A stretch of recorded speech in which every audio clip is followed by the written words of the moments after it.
करना चाहिए। तो दीदी एक स्त्री जाति थी, इसलिए मेरे हस्बैंड ने भी अलाउ किया और इसलिए मैं गई भी वहां पर। एक दीदी से हमें चलो कुछ सीखने को मिल रहा है। तो दीदी ने जो सबसे पहली क्लास ली थी वो गुरु महिमा पे ली थी, श्री गुरु चरण पद्मा केवल भगति सदमा, इस वाले पे। और उसमें उन्होंने बताया कैसे हमारे हृदय में बीज, कैसे उसकी लता बनती है और कैसे वो चलते चलते चलते गोलोक तक जाती है। उस दिन मुझे लगा हाँ, गुरु तो गुरु तो होने चाहिए जीवन में। फिर उसके अगले दिन जब मैं गई दीदी के यहाँ, मैं रोज जाती थी, तो अगले दिन गई तब उन्होंने ब्रह्मांड के बारे में बताया। तो ब्रह्मांड देख के तो मुझे बिल्कुल लगा, मैंने कहा ये तो अब तक का जीवन बहुत भयंकर रूप से व्यर्थ कर दिया। ये तो हम कहीं चींटी भी क्या, उसके चींटी के भी क्या, एक कण के भी, माइक्रो मिनी कण के भी बराबर नहीं है हम तो। कहाँ पृथ्वी, कहाँ ब्रह्मांड, कहाँ उसमें पृथ्वी लोक, और कहाँ इतना सारा उन्होंने बता दिया। तो मेरे तो बिल्कुल जैसे पता नहीं क्या बता दिया हो, ऐसे हो गया मेरा। फिर भी उसके बाद भी मैं गुरु दीदी के संग ही लगी रही। दीदी ने मुझे कई बार बोला कि गुरुदेव से नाम ले लो, कर लो। मैंने कहा नहीं दीदी, हमारे घर में आज्ञा नहीं है, हम कभी भी ऐसे गुरु से नाम नहीं ले सकते, स्त्रियों को हमें अलाउड नहीं है। वैसे भी गुरुओं का कोई ठीक तो है नहीं इंडिया में, इतने पाखंडी और ये सब आते हैं। तो हम तो स्त्री जाति के साथ ही ठीक है, आप ही ठीक हो हमारे लिए, आप ही मेरी गुरु हो। तो उसके पश्चात फिर एक दिन मौनी अमावस्या उपस्थित हुई। मौनी अमावस के दिन दीदी जनकपुरी में थी, रागलेखा दीदी। तो जनकपुरी में से उनका फोन आया कि सुचित्रा तुम्हें ना आज जरूर आना है। मैंने कहा दीदी मेरे को तो बुखार है और मेरे हस्बैंड भी गाड़ी नहीं चला सकते, उनके पैरों में दिक्कत थी उस समय, बच्चे बहुत छोटे थे। तो दीदी ने कहा मुझे नहीं पता, जैसे भी आओ बस तुम्हें आना है। मैंने कहा अच्छा ठीक है दीदी। फिर बहुत प्रयास किए, कैसे कैसे करके फिर मेरे हस्बैंड ही लेकर गए। और वहां पहुंचकर जो नाट्य मंदिर में चित्रपट है गुरुदेव का, परम गुरुदेव का, उस पे जब हमने माथा टिकाया तो चित्रपट में उनकी पलकें झपकाई गुरुदेव ने ना। जबकि 2013 में गुरुदेव तो अप्रकट थे। तो उस समय ऐसे हृदय में कंपन सा हुआ कि ये हुआ क्या है, क्या देख लिया मैंने, क्या था ये। कारण ये भी था क्योंकि एक तो मैं तार्किक थी और दूसरा अब समझ में आती हैं ये सारी बातें। क्योंकि एक तो मैं तार्किक थी, ऊपर से मैं मानती नहीं थी, ऊपर से मैं चाहती भी नहीं थी कि मैं गुरुदेव से दीक्षा लूं या हरि नाम लूं। तो शायद इसीलिए उनकी व्यवस्था थी अपने ऊपर मेरा विश्वास स्थापित करने के लिए। और उस समय मेरी सासू माँ बहुत ज्यादा बीमार थी, कई सालों से बिस्तर पे थी, बेड सोर्स थे और इतना कष्ट भोग रही थी, और हम सब असमर्थ थे उनके लिए कुछ भी करने में। सब चाहते थे कि वो अब शांति पालें, पर उस सब में अभी किसी को भी हम दिखा रहे थे या पूछ रहे थे तो सब यही बोल रहे थे कि अभी तो लंबा इनका चलेगा। पर उस समय हमने उनसे यही प्रार्थना की थी मौनी अमावस के दिन गुरुदेव के चरणों में कि गुरुदेव हमारी माँ का कष्ट हर लो। और जब उन्होंने पलकें झपकाई उसके बाद दिल में एक धड़कन सी बढ़ गई।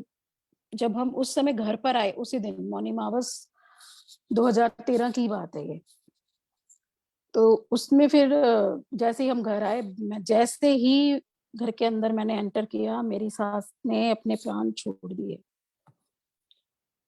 बस वो गुरुदेव की कृपा थी कि उन्होंने मेरे हस्बैंड को और मुझे पूरा 100% ये दिखा दिया कि यहाँ सदगुरु हैं और अब हमें यहाँ गुरु से नाम लेना है।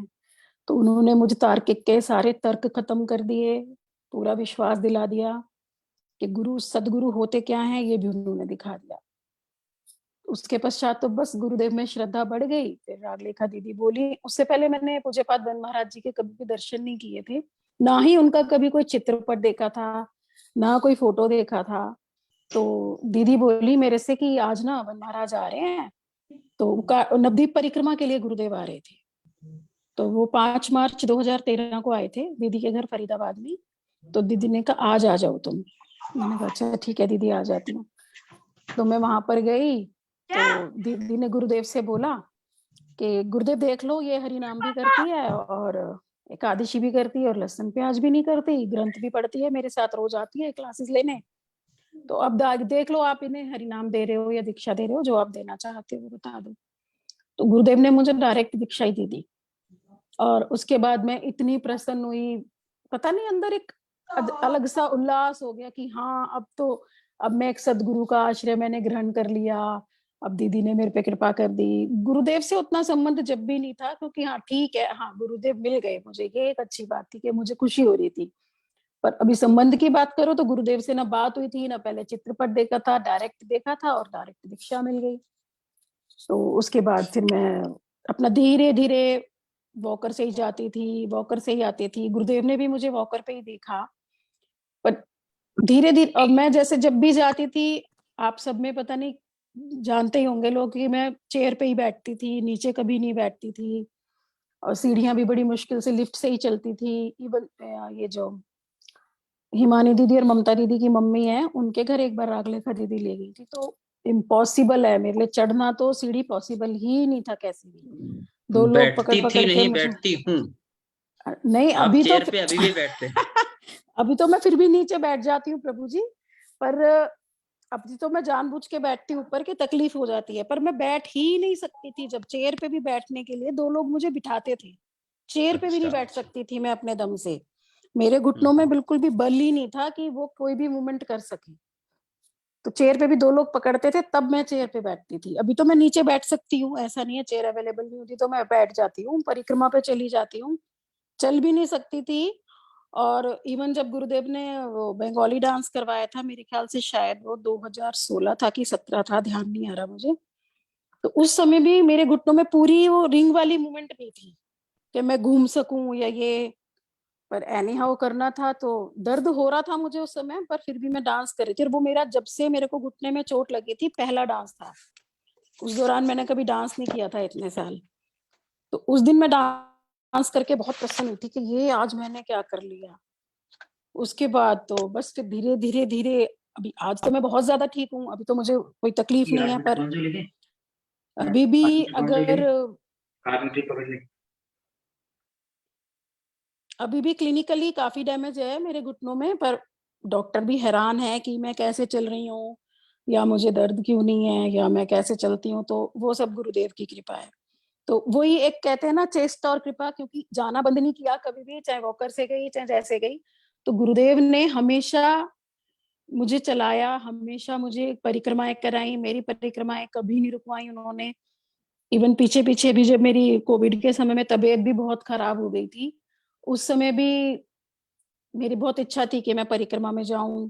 तो गुरुदेव ने ऐसी व्यवस्था की, 2020 में बेटा मेरे साथ चला गया, 2021 में बेटी वही रह गई। और जबकि ये दोनों गए नहीं थे, इस स्थिति से वो 2-3 दिन के लिए गए थे, पर गुरुदेव ने उनको रख लिया वहां, उन्हीं की कृपा थी वो भी। तो इसके पश्चात 2015 में की बात है, 15 या 16 की, कि मेरी दादी बहुत बीमार हुई थी और वो हॉस्पिटल में एडमिट थी। तो उनको भी बहुत कष्ट हो रहा था वहां पर, और वही पापा ने, भाई ने दिखाया पंडितों को, उनको सबको। तो वो बोल रहे थे अभी ये काफी लंबी चलेंगी। तो उस समय मैं रोज जाती थी गुरुदेव के पास शाम की हरी कथा सुनने, जो उनकी 5 से 7 होती थी रूम क्लास जनकपुरी में। उसके बाद मैं वापस आ जाती थी। तो मेरे भाई का एक दिन फोन आया कि गुरुदेव से आशीर्वाद लेना है, जब तू ना गुरुदेव के पास से आ रही है ना, तो मैं तुम्हें पिकअप कर लूंगा, तो तुम सीधा हॉस्पिटल आ जाओ गुरुदेव के पास से। मैंने कहा ठीक है, मैं आ जाती हूँ हॉस्पिटल। अब मैं गुरुदेव को बता के गई कि मेरी दादी काफी बीमार है और मैं हॉस्पिटल जा रही हूँ। तो मैं वहां से सीधा हॉस्पिटल पहुंची। तो सब वहां पे रो रहे थे कि भाई इनका कष्ट अब देखा नहीं जा रहा है, कैसे होगा कैसे नहीं होगा। मुझे नहीं पता मैंने क्यों बोला क्यों नहीं बोला, हमारा, क्योंकि हमारा तो कोई सामर्थ्य है नहीं हम कुछ बोल सकते हैं।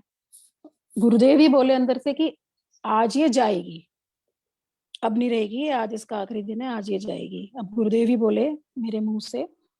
तो उसके बाद हमने थोड़ा हरि नाम संकीर्तन किया, एकादशी द्वादशी वगैरह दी, और मेरी दादी उस दिन पधार गई।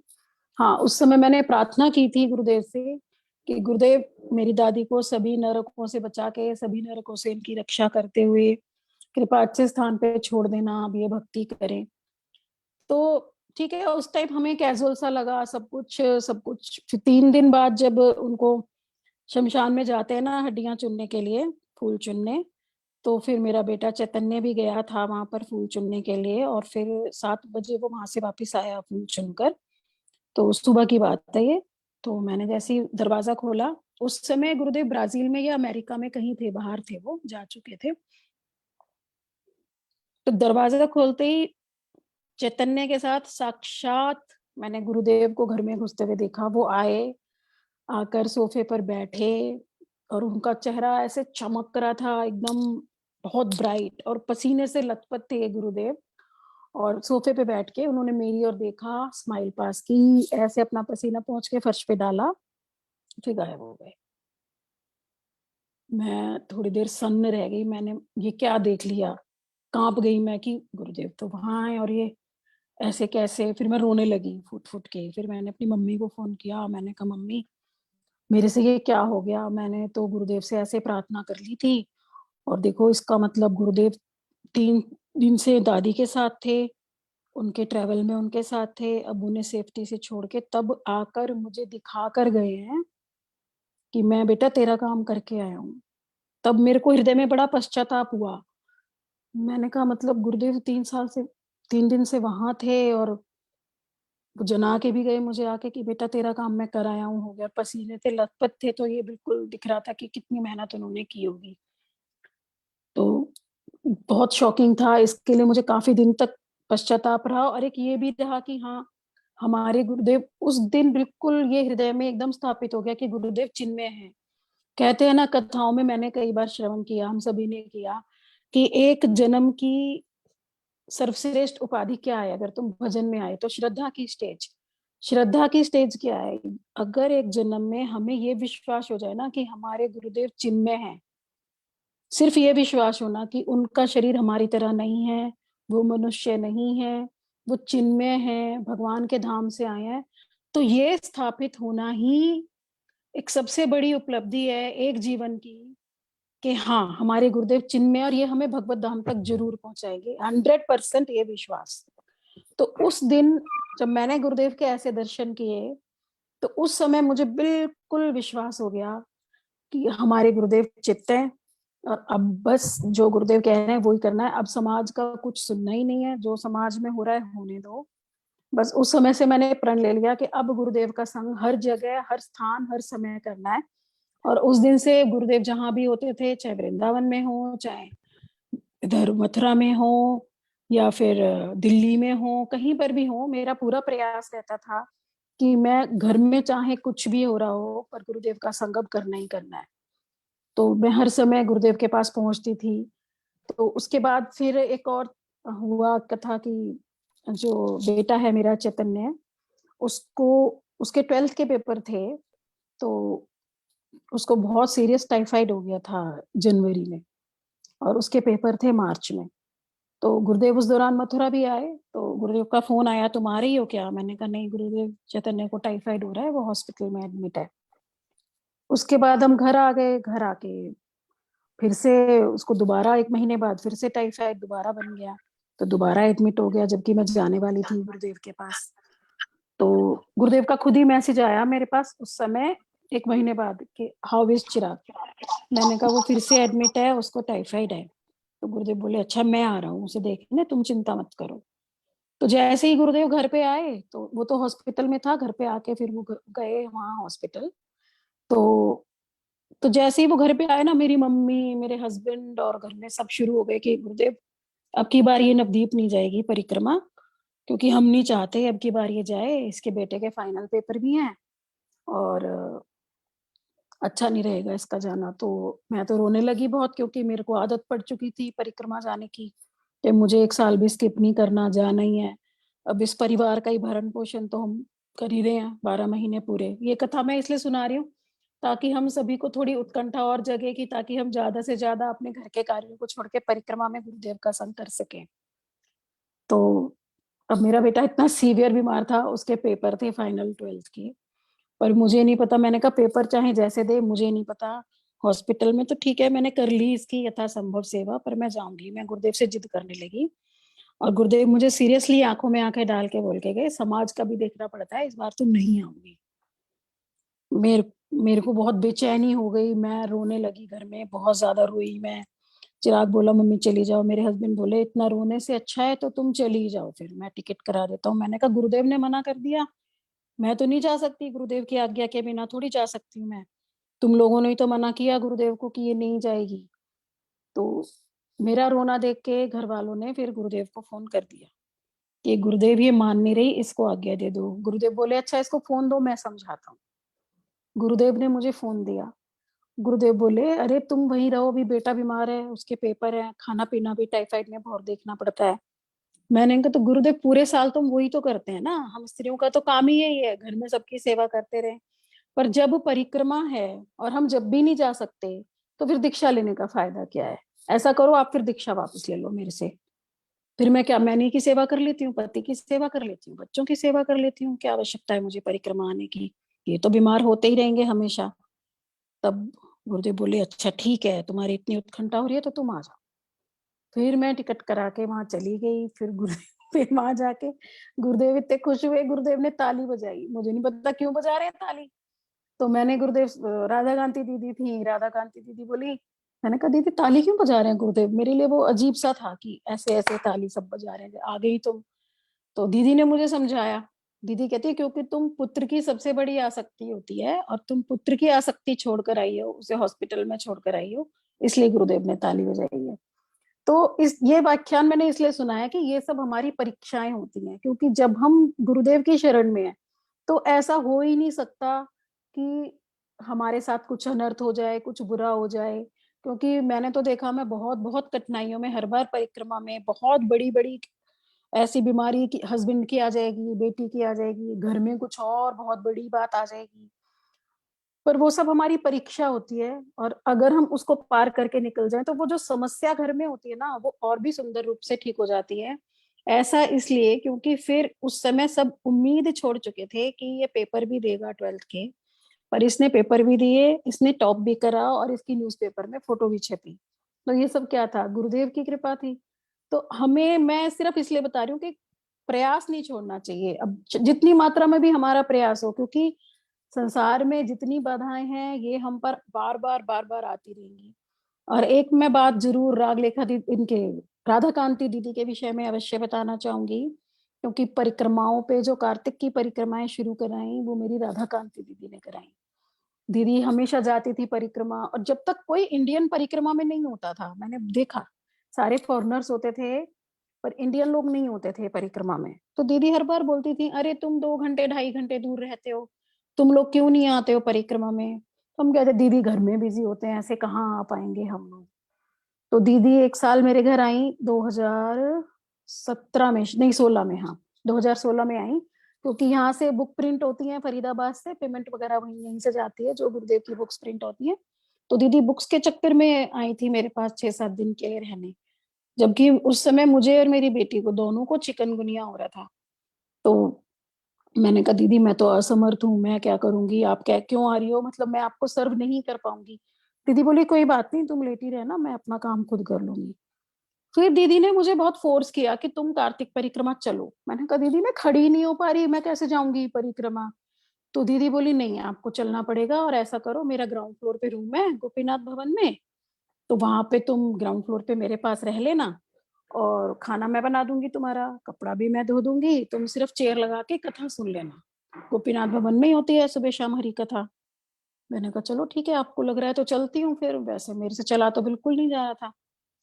और दीदी पूरा 1 महीने का अटैची लगा कर चली, दीदी ले गई मेरे को पूरा 1 महीने का, जबकि मैं सोच रही थी 2-3 दिन में मुझे वापस आना पड़ेगा। वो मेरा पहला था पूरा कार्तिक परिक्रमा। उससे पहले मैं जाती थी हर हफ्ते, कभी 3 दिन के लिए चली गई, हर हफ्ते कभी 2 दिन के लिए चली गई, पर पूरे 1 महीने के लिए मैं कभी भी नहीं गई थी। अब वहां पे मैं जाते ही पता नहीं दर्द कहाँ गायब हो गया, कहीं दर्द नहीं मुझको। मैंने कपड़े भी धोए, बर्तन भी मांजे, परिक्रमा भी करी, कोई भी परिक्रमा नहीं छूटी मेरी एक दिन, सारी परिक्रमाओं में गई मैं। और दीदी की इतनी कृपा हुई, दीदी ने वो शुरुआत कराई, अपने संग रखा, उसके लिए राधा कांति दीदी को कोटि कोटि दंडवत प्रणाम है। उसके बाद से ही मैंने डेली हर हर बार कार्तिक परिक्रमा में जाने का प्रयास किया, और वो कहीं भी सफल भी बहुत हुआ। और उसके बाद एक दिन गुरुदेव ने मेरे को बताया, उसी उसी दौरान गुरुदेव ने मुझे ग्रंथों पे भी काम करने के लिए बोला। क्योंकि क्या हुआ, दीदी के साथ मैं कुकिंग करती थी, तो सुबह प्रसाद पा लिया गुरुदेव ने, दोपहर को पा लिया, शाम को लेकर भी मैं जब गई, तो गुरुदेव बहुत तेज चिल्लाए मेरे ऊपर, फर्स्ट टाइम चिल्लाए थे, बहुत तेज डांटा उन्होंने मुझे जब ही कार्तिक के दौरान। बोले क्या सारे दिन खाना ही बनाते रहोगे, मैं खाना ही खाता रहूंगा सारे दिन, मुझे कोई जरूरत नहीं है, सब भाग जाओ यहाँ से, मैं अपना कपड़ा भी खुद धो लूंगा, मैं अपना प्रसाद भी खुद बना लूंगा, मुझे कुछ नहीं चाहिए, मैं तो मूढ़ी में नमक डाल के पानी से खा लूंगा, क्या सबके सब चले आते हो, कोई ये बना के ला रहा है, कोई वो बना के ला रहा है, अरे अरे जिनमें बुद्धि नहीं है उनका काम है वपु सेवा करना, ये तुम क्या लग गई हो 3-3 टाइम तानो टाइम प्रसाद बनाती हो, इसलिए आई हो तुम कार्तिक परिक्रमा, कोई जरूरत नहीं है। और मैं तो पूरी सहम के ऐसे खड़ी हो गई, मैं गुरुदेव डांटे जा रहे हैं डांटे, मुझे समझ में कम आ रहा था उस टाइम, नहीं नहीं थी मैं। तो मैं कहा अच्छा धीरे से, मैं कहा, गुरुदेव फिर मैं क्या करूं, मेरे को तो कुछ नजर नहीं आ रहा, कह रहे जो मैं कथा करता हूँ उसके नोट्स बनाओ, उसको समझो, बुक्स पे काम करना है, ऐसे थोड़ी होता है कि सबके सब बप्पू सेवा में, तो वाणी सेवा कौन करेगा। मैंने कहा अच्छा ठीक है गुरुदेव। बस उसके बाद मैंने फिर दीदी के साथ कुकिंग कुकिंग में नहीं लगी कहीं, फिर मैं ध्यान से कथा सुनने लगी, थोड़ा नोट्स, तभी से मेरा ज्यादा नोट्स बनाना शुरू हुआ, जब गुरुदेव ने आज्ञा दी कि हाँ लिखो, जो मैं बोल रहा हूँ उसको लिखो, समझो, प्रश्न करो, वो सारे कार्य फिर शुरू हुआ उस समय पे। और एक और है 2015 की एक बात, 2015 में एक्चुअली बहुत बार मिली मैं गुरुदेव से, फरीदाबाद भी गुरुदेव बहुत बार आए, 2015 में ही ज्यादा मेरा कनेक्शन बना गुरुदेव के साथ। तो एक और मेरी ना इच्छा रहती थी कि गुरुदेव के ना चरण लाऊं मैं और अपने घर में पधारूं, तो पर मैंने कभी गुरुदेव से कहा नहीं, मैं अपने हस्बैंड से बोलती थी मुझे क्रॉक्स दिला लाओ ना गुरुदेव के लिए, मुझे क्रॉक्स दिला लाओ, पर हो नहीं पाया क्या एनी हाउ, फिर मैं जनकपुरी गई, तो गुरुदेव से बात नहीं हुई थी मेरी जब तक इस बारे में कोई भी, 2-3 दिन के लिए मैं गई थी जनकपुरी गुरु पूर्णिमा के अवसर पे। तब जैसे ही मैं वहां से लौट रही थी तो गुरुदेव ने मुझे आवाज लगाई, पूछा अरे सुनो इधर आओ, मैं जा रही थी, मैं विदा ले चुकी थी उनसे कि अच्छा गुरुदेव अब मैं फरीदाबाद जा रही हूँ, जब मैं लिफ्ट के उधर मुड़ने लगी तब इधर आओ सुनो जरा, तो मैं गई उधर, तो मैंने कहा जी गुरुदेव, कहते तुम्हें ये चरण पादुका चाहिए थी ना, ये लो। मैं कहा गुरुदेव को कैसे पता, मैं शॉक्ड थी। फिर वही है कि गुरुदेव तो चिन्मय है, वो तो सबके हृदय की बात जानते हैं, उन्होंने मुझे ब्लू कलर की चरण पादुकाएं दी, मैं बड़ी खुश हो गई, मैंने कहा ये इच्छा कैसे जान ली गुरुदेव ने। अब मैं लेके और अपने घर में आके मैंने पधार दी, उस दिन पहली बार मेरे घर में मोर आया, और उसके बाद कभी नहीं आया, वही बस एक ही बार मोर आया, और बहुत वो बहुत देर तक रहा बेड़े में, तो मुझे तो यही लगा वो भी गुरुदेव के चरण दर्शन करने ही आया है। तो गुरुदेव ने ऐसे मुझे अपने चरण की सेवा दी, और मतलब बहुत, मन तो वो हमेशा ही जान लेते हैं, हम सभी के एक्सपीरियंसेस हैं, जो जो हमारे मन में होता है वही गुरुदेव अरे जान लेते हैं, वही हमारे साथ होता है। तो इस तरह से ऐसे गुरुदेव ने मेरे साथ जब किया, फिर 2015 में ही उन्होंने मुझे ये वन महाराज फैमिली का व्हाट्सएप बनाने के ग्रुप की आज्ञा भी उसी दौरान प्रदान की थी, 2015 से ये ग्रुप चल रहा है कि भाई मेरी इसमें सारे उसी तभी से हम सबका आदान प्रदान होने लगा गुरुदेव के शेड्यूल का और इसका। तो और 2014 5 मार्च को उन्होंने मुझे प्रचार का आदेश दिया था कि अब तुम प्रचार करो, तो उस दिन फिर मैंने उसी दिन मैं टैबलेट ले आई थी, 5 मार्च, वो सॉरी 5 मार्च 2014 में। फिर मैंने गुरुदेव के थोड़े थोड़े थोड़े 2-2 4-4 मिनट के व्हाट्सएप पे रिकॉर्डिंग भेजने शुरू कर दिए थे, तो उन्हीं रिकॉर्डिंग्स को सुनकर मेरी मामी जी गाजियाबाद में रहती हैं, तो उनका फोन आया मेरे पास कि मुझे ना तुम्हारे गुरुदेव से दीक्षा लेनी है। मैंने कहा मामी जी अभी तो आप गुरुदेव से मिले नहीं हो, एक बार मिल लो, बात कर लो, थोड़ा समझ लो, जब ले लेना। तो कहती है नहीं, जो जिनके जिनकी कथाएं सुनकर, जिनकी वाणी सुनकर, वो भी एक शिष्य के माध्यम से जो नया नया ही है, उनकी वाणी इतनी सुंदर है कि मैं दीक्षा लेना चाहती हूँ। मैं ठाकुर जी ले आई, मैंने एकादशी रखनी शुरू कर दी, तो वो पावर हाउस होगा कैसा, वो कैसा होगा, वो वहीं से गुरुदेव की महिमा समझिए कि वो पावर हाउस कैसा होगा दीदी जिसने आपको बदल दिया। क्योंकि मैं तो बहुत मायावादी और बहुत ज्यादा लिप्त थी पूरे भोगों में। कहती है मुझे नहीं, मेरे को तो बस उनसे दीक्षा ही लेनी है, और वो फिर आई और उन्होंने गुरुदेव से दीक्षा ले ली। और एक और हुआ, और शुरू शुरू की बातें सारी, ये 2015 और 14 की ही बातें हैं सारी, कि उसमें भी एक हमारे पड़ोस में एक दीदी थी अस्मिता दीदी, उनके घर में बहुत मांस मच्छी खाया जाता था, पर वो गुरुदेव से आई इनाम लेने मेरे घर, बिल्कुल बगल वाला घर था उनका, टेनेंट थी वो, वहां अभी नहीं रहती। तो वो आई गुरुदेव से नाम लेने, तो गुरुदेव ने उनको नाम दिया, पर वो बोली कि मेरे को ना मांस पकाना पड़ता है रोज, तो घर में मैं ठाकुर जी नहीं रख सकती, मेरे हस्बैंड बहुत कलह कलेश करते हैं और वो मानते भी नहीं है। गुरुदेव बोले कोई बात नहीं, तुम मत खाना और हरि नाम करना, वो पकाने बोल रहे हैं पका लो, कोई बात नहीं। उसके कुछ दिन बाद धीरे धीरे उनका हस्बैंड बाहर से खाने लगे, घर में तंग करना बंद कर दिया, और पूरे जब 1 साल हो गया उनके हस्बैंड ने मांस खाना ही छोड़ दिया। और उनको पूरा फिर उन्होंने घर में अपना ठाकुर जी वाकुर जी सब ले आई अपना। और बड़े खुशी होके फिर अगली बार गुरुदेव आए तो बता रहे थे, गुरुदेव देखो ऐसी कृपा हो गई, इतने सालों से इतना तंग करते थे, अब सब कुछ ठीक है। फिर उन्हीं दीदी को टीबी हो गया। तो फिर नेक्स्ट टाइम जब गुरुदेव आए तो वो बोलने लगी, गुरुदेव मुझे तो बहुत ज्यादा टीबी हो गया, अब मैं क्या करूं, मैं तो ठीक भी नहीं हो रही। तो गुरुदेव बोले कोई बात नहीं, सब ठीक हो जाएगा, चिंता मत करो। तो वो शायद फ्राइडे था कि थर्सडे था जब गुरुदेव ने उनको बोला, और मंडे को उनका टीबी का दोबारा से टेस्ट था दीदी का। तो मंडे को जब वो दीदी टेस्ट कराने गई, उनको टीबी था ही नहीं। वो मेरे को आई भागी भागी बताने, बोली अरे मुझे तो टीबी था, इतना था, ऐसे में परेशान थी, गुरुदेव ने बोला सब ठीक होगा, देख मेरी रिपोर्ट में कुछ आया ही नहीं, सब ठीक है। तो मतलब गुरुदेव ने हमें सभी के जीवन में, सबके जीवन में कुछ ना कुछ ऐसा घटित हुआ है कि हमें पूरा साक्षात अनुभव हुआ है कि गुरुदेव चित्त जगत से ही हैं। गुरुदेव इस जगत के हैं ही नहीं, वो कभी कुछ कहते नहीं है और जताते भी नहीं है, बस हमें हमारे ऐसे ही बस साइड से हमारा कष्ट हर के चले जाते हैं। और हमें भजन के अनुकूल और प्रयास करते हैं वो बनाने का, कि हम अपने भजन में लगें, गुरुदेव पे विश्वास करें। विश्वास बढ़ाने के लिए वो बीच बीच में इस तरह की हमारे ऊपर कृपा करते रहते हैं ताकि हमारा विश्वास ना डगमगाए, और हम एनी हाउ भजन कर लें, थोड़ा थोड़ा ही सही पर कैसे ना कैसे भजन करने में सभी लगे रहें। एक और मुझे बात याद आती है, मेरी दुरानी है मीनाक्षी, यहीं रहती है वो फरीदाबाद में ही। तो वो दीक्षा ले चुकी थी गुरुदेव से, पर फिर भी उनका प्याज नहीं छूट रहा था खाना। तब मुझे लगा कि ये मेरा अपराध बन रहा है, शायद मैंने इनको दीक्षा दिलाई है, पर ये तो प्याज खा रही हैं अभी, तो मुझे गुरुदेव को बताना चाहिए। तो मैं जनकपुरी गई थी गुरुदेव के पास। तो मैंने कहा गुरुदेव, वो मीनाक्षी है ना, वो अभी भी प्याज खाती है दीक्षा लेके, तो मुझे तो अपराध नहीं लग रहा है इसका, मतलब मेरे को लग रहा होगा दोष, दीक्षा तो मैंने दिलाई उसको। तो गुरुदेव ने सुन लिया, मुझे कोई जवाब नहीं दिया। मैं देखते ही मैं, गुरुदेव कोई जवाब क्यों नहीं दे रहे। मैंने दोबारा रिपीट किया, तो गुरुदेव ने फिर भी नहीं जवाब दिया, स्माइल करके रह गए। ठीक है, फिर मैं वापस आ गई। पर उस समय मैं अपनी वो मीनाक्षी को बता के नहीं गई थी कि मैं गुरुदेव के पास जा रही हूँ या मैं तुम्हारे बारे में कुछ बात करूंगी, कुछ भी नहीं। उसको पता भी नहीं था कि भाभी वहां पर गई हैं। तो मैं जब वहां से वापस आ गई रात को, और सुबह 6 बजे ही मीनाक्षी का फोन आ गया मेरे पास।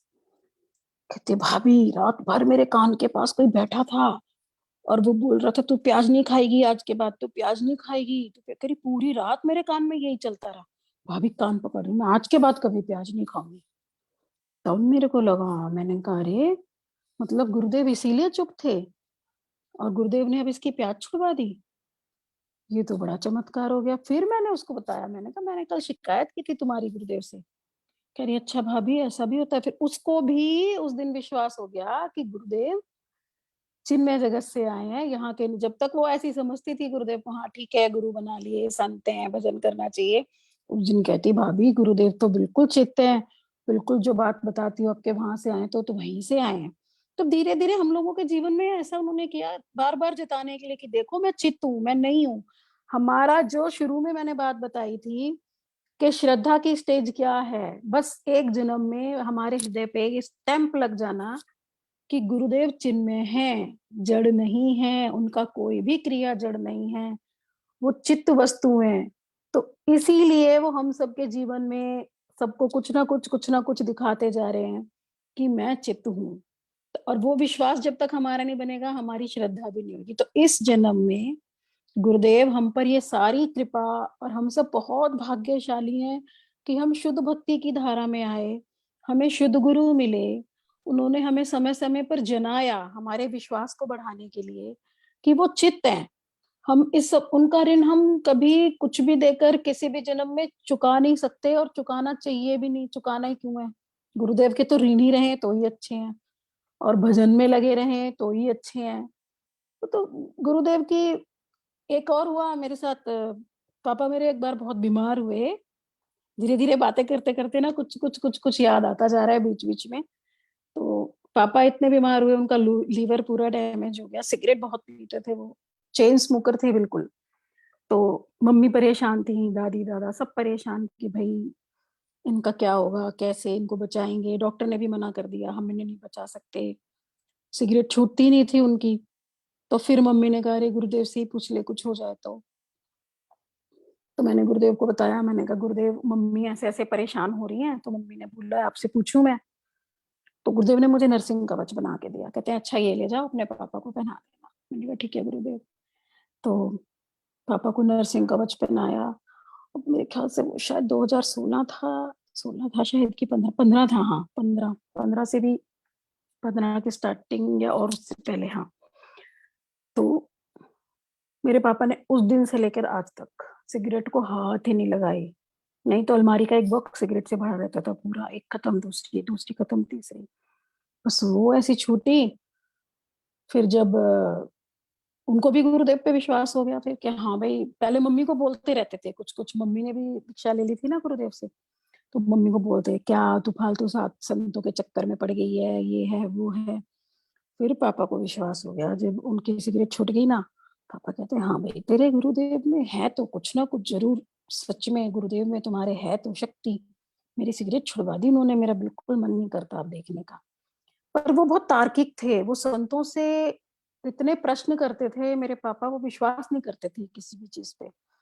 तो फिर एक बार, हाँ एक बार गुरुदेव ने अस्वस्थ लीला की, वो भी 2015 की बात है, मार्च में। रमनी दीदी का फोन आया था मेरे पास कि दीदी एयरपोर्ट से आप लेकर आना गुरुदेव को। तो फरीदाबाद मठ में उन्हें प्रोग्राम के लिए इनवाइट किया था। मैंने कहा ठीक है दीदी। तो मैं, गौरहरि प्रभु है एक हमारे फरीदाबाद में, उनको लेकर एयरपोर्ट गई, गुरुदेव को लाई। गुरुदेव आगे वाली सीट पे बैठे थे। तो गुरुदेव सोते रहे पूरे रास्ते, मुझे पता नहीं चला कि गुरुदेव बीमार है या कुछ है। और मुझे उस समय दीक्षा ली भी 2 ही साल हुए थे, तो इतना ज्यादा कोई मेरी इंटीमेसी भी थी नहीं गुरुदेव से।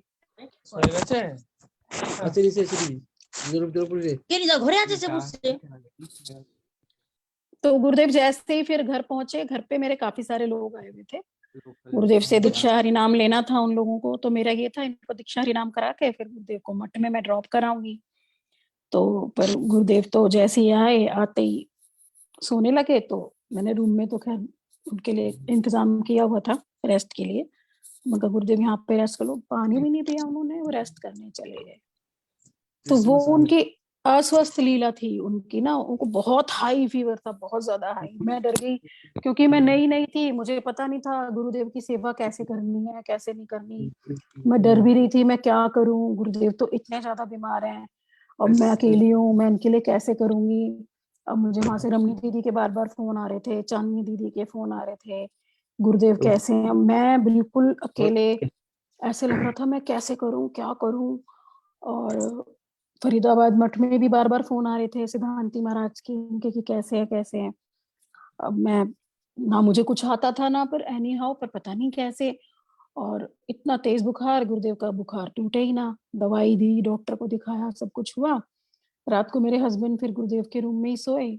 और चिराग छोटा था उस समय, चैतन्य, तो इसको मैं बार बार भेज रही थी देख के आ गुरुदेव क्या कर रहे हैं, गुरुदेव की तबीयत ठीक है, हाथ लगा के आ, उनको बुखार है कि नहीं है। तो वो 3 बार हमने उनका बेड बदला, बेडशीट पूरी ऐसे जैसे 4-5 बाल्टी पानी डाला हो, उनके कपड़े पूरे गीले। तो चिराग ने ही उनके कपड़े बदले, बेडशीट बदली। और फिर वो रात को ही धोए, धो के फिर प्रेस भी करे। हमें पता तो था नहीं गुरुदेव की सेवा कैसे कर। आज मैं पछताती हूँ, मैं वो चादरें रखी लेती संभाल के, क्यों मैंने धो दी। तो फिर ऐसा सब रहा, मुझे नहीं पता था उनकी क्या लीला थी क्या लीला नहीं थी। अब मैं, आता कुछ नहीं था, इसलिए मैं बहुत ज्यादा घबरा रही थी। पर उसी दिन फिर सुबह पापा और मम्मी आए कि मम्मी बोली आज तेरे पापा ने जब तक गुरुदेव के दर्शन नहीं किए थे, साक्षात कभी नहीं मिले थे वो गुरुदेव से। तो मम्मी का फोन आया, मैं आज ना तेरे पापा को दर्शन करा देती हूँ गुरुदेव के। मैंने कहा मम्मी ले तो आओ, पर पापा ना, एक तो गुरुदेव पहले ही बीमार है और पापा की आदत है बहुत ज्यादा तर्क करने की, तो ऐसा ना हो वो गुरुदेव को परेशान करे कहीं, तो रहने ही दो तो अच्छा है। मम्मी बोली नहीं, आज तो तेरे गुरु पापा ने पहली बार बोला है कि गुरुदेव के दर्शन करने हैं मुझे, तो मैं तो ला रही हूँ। मैंने कहा अच्छा ठीक है, आज जाओ, जो होगा देखा जाएगा। पापा आए, बैठे गुरुदेव के पास, अच्छे से उन्होंने बात की। गुरुदेव ने उनसे कहा हरि नाम ले लो, बोले हाँ जी दे दो। माला करोगे? हाँ जी, करूँगा। मैं अपने पापा को ऐसे देखी, पापा तो मेरे इतने सीधे कभी नहीं थे, बड़े आराम से हाँ जी, हाँ जी, हाँ जी कर रहे हैं। फिर पापा ने हरिनाम ले लिया गुरुदेव से और गुरुदेव बैठे रहे, फिर इतने में फिर रमनी दीदी एक बस लेकर आ गईं। फिर गुरुदेव ने सुबह बस 2-4 बादाम और हल्का-सा बस ये कुछ खाया नहीं और सबका फ़ोन आ रहा था कि कथा रहने दो, मत करो कथा, इतना तेज़ बुखार था। और उन्होंने कथा किए बिना प्रसाद भी पाया नहीं। वो बोले कथा करने ही तो आया हूँ, कथा तो अवश्य करूँगा और कथा ही मेरा विश्राम है। पहली बार मैंने ऐसा सुना था, अब तो ख़ैर हम कई बार सुन चुके, पर उस समय ये मेरा पहला एक्सपीरियंस था कि इतने बीमार हैं गुरुदेव, चल भी नहीं पा रहे बिस्तर में, पर फिर भी कह रहे हैं मैं मठ जाके कथा करूँगा। फिर वो कथा करने गए और वहीं से फिर वो जनकपुरी भी चले गए। तो उस समय मैं उनके उस जबकि वो घर पे थे तब तो मैं घबरा रही थी कि मैं क्या करूँ, मैं क्या करूँ, मैं क्या करूँ? और मठ में भी उन्होंने मुझे श्रीदाम प्रभु का फ़ोन आया था, "दीदी आप पे कृपा कर रहे हैं, सेवा कर लो गुरुदेव की, ऐसी सेवा ना बड़ी मुश्किल से मिलती है।" पर मैं नहीं थी, मुझे समझ में नहीं आ रहा था, मैंने कहा ली मैं क्या सेवा कर लूँ, एक तो बीमार पड़े हैं, ऊपर से मुझे कुछ करना भी नहीं आता है, क्या करना चाहिए, क्या नहीं करना चाहिए। मठ से भी कोई घर में नहीं आया मुझे बताने और हम ही चारों अकेले हैं, क्या करें? तो उस टाइम ऐसा था मेरा, पर जब गुरुदेव चले गए तब मेरे हृदय में पहली बार एक सुई सी चुभो के गए वो। उस समय मैं फिर बहुत 8 दिन तक फूट-फूट कर रोई। मैंने कहा मैं गुरुदेव की कोई सेवा नहीं कर पाई, मैंने कुछ भी नहीं किया। मैंने सारा समय घबराने में व्यर्थ गँवा दिया अपना। मैंने कुछ सेवा नहीं की, पता नहीं कैसे गुरुदेव यहाँ पे थे, क्या से नहीं थे, क्या उनकी लीला थी। अब समझ में आता है हम लोगों के कल्याण के लिए ही वो ये सारी क्रियाएँ करते हैं, सब करते हैं। अभी अभी-अभी हमारे साथ क्या हुआ, इसी कार्तिक की बात बताती हूँ मैं, ये बड़ी ज़बरदस्त कथा हुई है कभी इस कार्तिक में, क्योंकि मैं हमेशा पूरा कार्तिक जाती थी, कभी घर लौट के नहीं आई। पूरा मेरा हमेशा से अच्छी व्यवस्था होती थी, अच्छे से करके आती थी। इस बार क्या हुआ 2 तारीख को 2 नवंबर को 8 नवंबर को खत्म था ना कार्तिक, चिराग आया हुआ था, सिर्फ 2 दिन के लिए आया था चिराग, पहले तो गोवर्धन में कि 2 दिन गोवर्धन करके वापस चला जाऊँगा।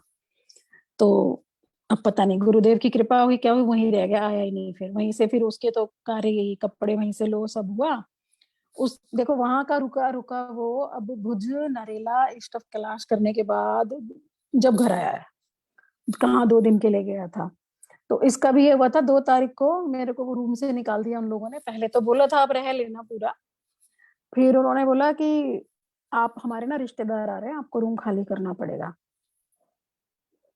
अब माधव प्रिय प्रभु जी, रोहिणी नंदन प्रभु जी, सबसे बात हुई मेरी, सबने इधर-उधर फ़ोन करे, पूछा, कहीं रूम नहीं मिला मुझे। मैंने भी कई जगह गई, पूरे दिन भटकी इधर से उधर, कहीं रूम नहीं मिला। अच्छा उस दिन गुरुदेव ने जाना था मथुरा हाउस प्रोग्राम के लिए, तो मैंने गुरुदेव से कहा भी था मैं भी चलूँगी प्रोग्राम में। गुरुदेव बोले नहीं तुम मत आना मथुरा प्रोग्राम, ठंड होगी रात को तो तुम बीमार हो जाओगी, रहने दो। मैंने कहा ठीक है, और जबकि चिराग को बुखार था, फिर भी गुरुदेव चिराग को मथुरा ले गए, हाँ ठीक है तुम चलो। अब ये भी एक हैरानी की बात, एक तो मुझे कमरा ढूँढना है, अब चिराग भी नहीं है, अब मैं परेशान इधर-उधर घूम रही हूँ, फिर मुझे घर वापस ही आना पड़ा। मैंने कहा चलो ठीक है टैक्सी बुलाती हूँ, घर चलती हूँ और कोई व्यवस्था तो मेरी हो नहीं रही। चिराग भी वहाँ नहीं था, गुरुदेव से भी मेरी बात नहीं हो पाई कि मैं जा रही हूँ वापस, गुरुदेव को मैंने कुछ नहीं बताया। चिराग को मैंने मैसेज कर दिया था कि मैं अब घर जा रही हूँ, चिराग बोलता भी रहा रुक जाओ, कहीं मठ में ही रुक जाओ, किसी के कमरे में शेयर कर लो। अब ऐसा कुछ व्यवस्था मुझे मिली नहीं। फिर मैं वहाँ पे एक प्रभु जी थे, एक दीदी थी हमारी, मैं उनको बोल के आई, मैंने कहा अब ना वो जो गुरुदेव कहते हैं ना चोटी पकड़ के लाना पड़ेगा, आराम से तो कोई आएगा नहीं। मैंने कहा अब ये चिराग की चोटी पकड़नी है गुरुदेव को। अब की बार अब ये होना है क्योंकि अब मुझे भेज रहे हैं ना गुरुदेव, तो त्याग तो व्यर्थ जाएगा नहीं है क्योंकि चिराग मेरे संग यहाँ आराम से सोता है, आराम से लेटता है, गुरु सेवा कुछ करता नहीं है। तो अब तो गुरुदेव अपने रूम में रखेंगे इसको, फिर वहाँ सेवा करेगा, वहाँ नहीं सोएगा, वहाँ अच्छे से जगेगा, अच्छे से सेवा करेगा रात तक। इस संतुष्टि के साथ वापस आ गई मैं, एग्ज़ैक्ट यही हुआ, गुरुदेव को नहीं पता था कि मैं वापस आ चुकी हूँ और जब ये लोग वहाँ से काफ़ी लेट आए, 12 साढ़े 12 तक आए, मेरे को पता लगा। तो फिर चिराग ने कहा, "अच्छा दंडवत प्रणाम गुरुदेव मैं जाता हूँ।" उसने भी नहीं बताया गुरुदेव को कि मम्मी नहीं है या चली गई है। तो गुरुदेव कहते, कहाँ जाओगे तुम? यहीं सो जाओ।" चिराग को बड़ी शर्म आ रही थी क्योंकि वो अपने आप को इस लायक नहीं समझता था कि मैं गुरुदेव के रूम में उनके सेवकों के साथ सोने की योग्यता रखता हूँ, दीक्षा भी नहीं थी इसकी, तो उसको बड़ा अजीब लग रहा था कि मैं कैसे सोऊँ। पर फिर बस गुरुदेव ने उस समय उसको ऐसा खींचा कि जब का रुका वो अब पूरा, और ये 1 महीना और भुज का निकाला, न वहाँ का निकाला, नरेला का निकाला, फिर इधर का ईस्ट ऑफ कैलाश का निकाला, फिर उसके बाद ही दीक्षा भी हो गई उसकी भुज में ही, मैं वहाँ पर नहीं थी। और फिर यहाँ पर वो अब आया, और अब तो गुरुदेव ने खींच ही ली उसकी चोटी। तो गुरुदेव अपनी कृपा इसी प्रकार करते हैं। तो अभी पीछे भी एक सुना था ना हमने, एक कथा में बोल रहे थे, गुरु कृपा, गुरु कृपा, गुरु कृपा एव केवलम। तो ये बात सही है। गुरुदेव कहते हैं ना कि अभी हमारी भक्ति का उद्देश्य क्या है, साधन का उद्देश्य क्या है। अभी हम कृष्ण को नहीं पा सकते, हमने कृष्ण को नहीं देखा, हमने महाप्रभु को नहीं देखा, हमने गुरु परंपरा को भी नहीं देखा, हमने परम गुरुदेव को भी नहीं देखा। तो हम सबसे ज्यादा ऋणी है किसके? अपने गुरुदेव के। क्यों? क्योंकि हम तो भोगों में पड़े थे, हमें किसने निकाला? हमारे गुरुदेव ने। उन्होंने ही हमें, उनकी नजर ही हम पे पड़ी। हम तो सतयुग में भी थे, हम युगों युगों से, करोड़ों और वो खरबों जन्म से हम हैं। कृष्ण भी कितनी बार आ चुके, महाप्रभु कितनी बार आ चुके, श्री राम कितनी बार आ चुके, गुरु परंपरा हमारी सारी है। किसी की निगाह हम पे नहीं पड़ी। हम पर किसकी निगाह पड़ी?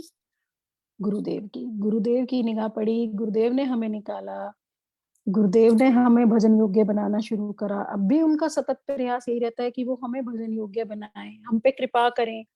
और इतनी कृपा करते हैं। देखो मेरी ना इंग्लिश, एक चीज और याद आई, मेरी इंग्लिश बहुत अच्छी नहीं है। तो गुरुदेव की इंग्लिश बुक्स निकलती थी तो मेरा बड़ा लोभ उत्पन्न होता था कि मैं गुरुदेव की वाणी पढूं।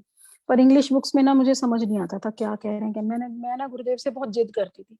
मैंने कहा गुरुदेव हिंदी के ग्रंथ भी निकालो ना, ये आप इंग्लिश के ही निकालते रहते हो, मेरे को तो कुछ समझ आता नहीं है, क्या पढ़े। देखो गुरुदेव ने मुझे ही सेवा दे दी। अच्छा ठीक है, जब तुम्हें हिंदी की चाहिए तो तुम करो ट्रांसलेट। गुरुदेव मैं कैसे करूंगी, मुझे इंग्लिश आती होती तो मैं इंग्लिश की नहीं पढ़ लेती, आप मेरे से क्या, फिर पूछ पूछ के कर लेना, चलो करो जाओ हिंदी में फिर तुम निकालो। और उन्होंने कृपा करके फिर उस पे भी काम करा लिया। अब तो एक एक करके सारे उनके हिंदी के ग्रंथ आते जा रहे हैं, गुरुदेव की कृपा हो रही है।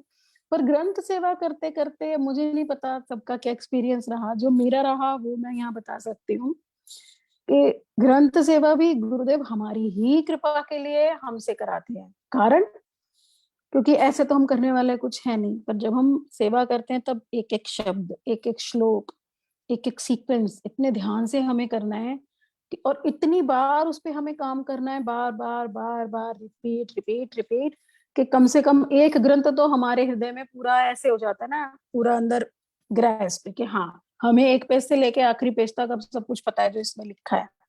और करवाते भी गुरुदेव ही हैं। हम ऐसे सर पकड़ लेते हैं, अरे इसमें इसका हिंदी मीनिंग क्या निकलेगा, अच्छा हिंदी मीनिंग में इसमें शब्द क्या आएगा, कौन सा शब्द हमें यहाँ लगाना चाहिए। तो जो शब्द हमें नहीं भी पता है वो भी दिमाग में आ जाता है। तो करता कौन है? गुरुदेव। गुरुदेव ने मुझे एक बार बोला भी था, मैंने कहा गुरुदेव मुझे ये ग्रंथ पढ़ना है तो मैं कैसे पढ़ूं? आप तो, आपको तो समय नहीं है ग्रंथ पढ़ाने का, आप तो इधर उधर भ्रमण में रहते हैं, प्रचार में रहते हैं।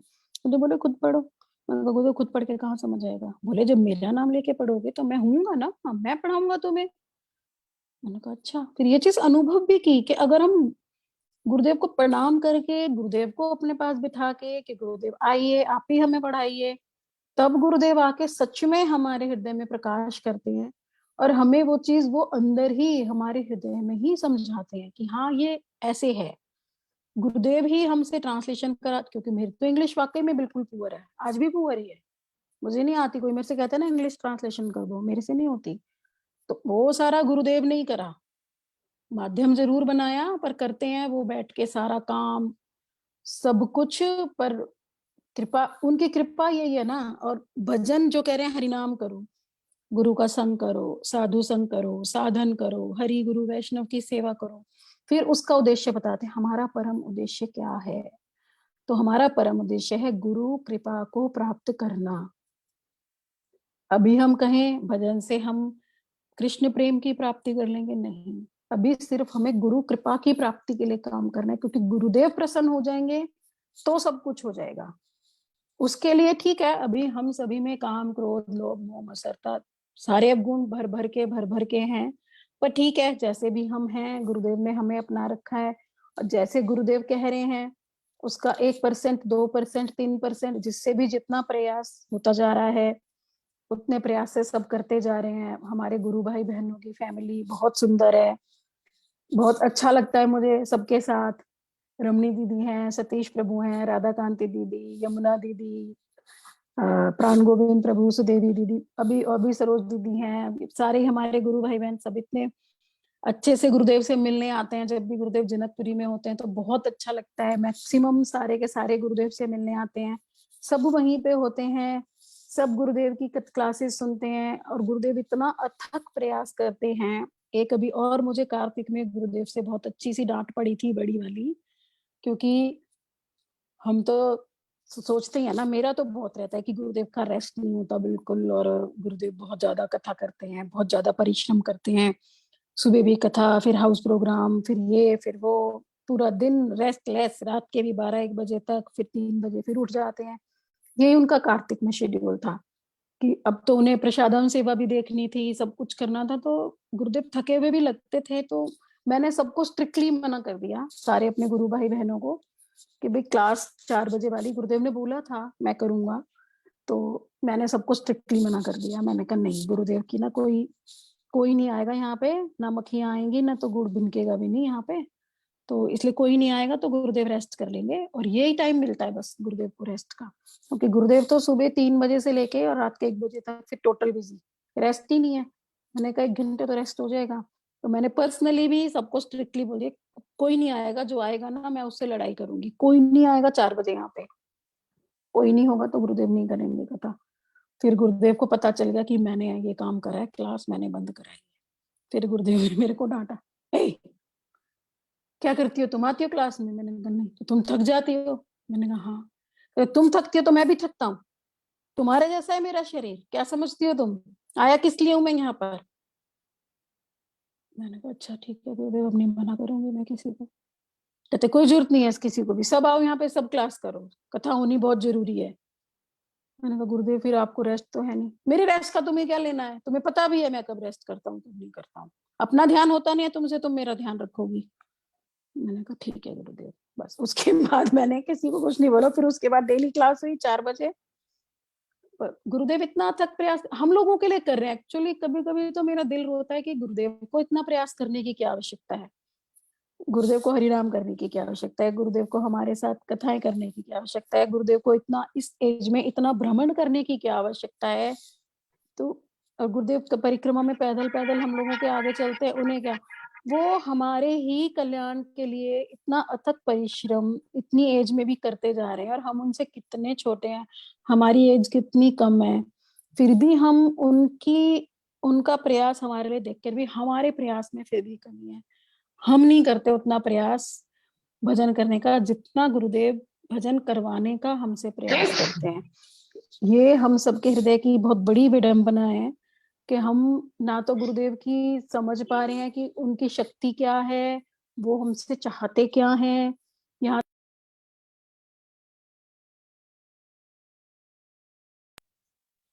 जितने ग्रंथ उन्होंने लिखे हैं आज तक, उन ग्रंथों को भी हम नहीं पढ़ पाए। उन ग्रंथों पे कितना काम होता है, कितना काम होता है, पर हम गुरुदेव ने कितने ग्रंथ ट्रांसलेट किए, गुरुदेव ने उनको और आगे प्रचार किया। व्यास का अर्थ यही बताया गया कि अपने गुरु की वस्तु को और व्यास प्रदान करना, और व्यास और व्यास। तो गुरुदेव ने कितनी सारी टीकाएं दी आगे, कितना सारा गुरुदेव ने आगे हमें एक एक चीज का अर्थ बताया। भ्रमर गीत निकाला उन्होंने, गोपी गीत निकाला उन्होंने। तो उसको भी मुझे नहीं लगता हम सब ने डीपली उसको स्टडी किया है या उसको समझा है गुरुवाणी को। तो ये भी हम लोगों की हृदय की कह लो, समय की कह लो, एक बहुत बड़ी विडंबना है कि हम लोग गुरु के आदेश, उनके आचार, उनके विचार, जो भी वो हमें देना चाहते हैं, वो हम उसे लेने के लिए अभी उस रूप में उपस्थित ही नहीं हुए जैसा गुरुदेव हमसे चाहते हैं। तो कभी कभी तो मैं रोती भी हूँ इस चीज को लेके कि इतने सारे ग्रंथ खरीद तो मैंने लिए सारे, इतने सारे ग्रंथ गुरुदेव ने किए हैं, परम गुरुदेव ने किए हैं, और आचार्य ने किए। आज भी सब लोग ग्रंथों पे काम करते जा रहे हैं, हमारे सीनियर लोग भी सारे एडिशंस निकाल रहे हैं, पर हम लोग उन्हें पढ़ने के लिए समय ही नहीं निकालते। हम उनके विचार जानना ही नहीं चाहते। हमारे लिए बस हरिनाम, एकादशी और दीक्षा मंत्र कर लिए, बस हो गया हमारा भजन, उससे ज्यादा का हमें समय नहीं है।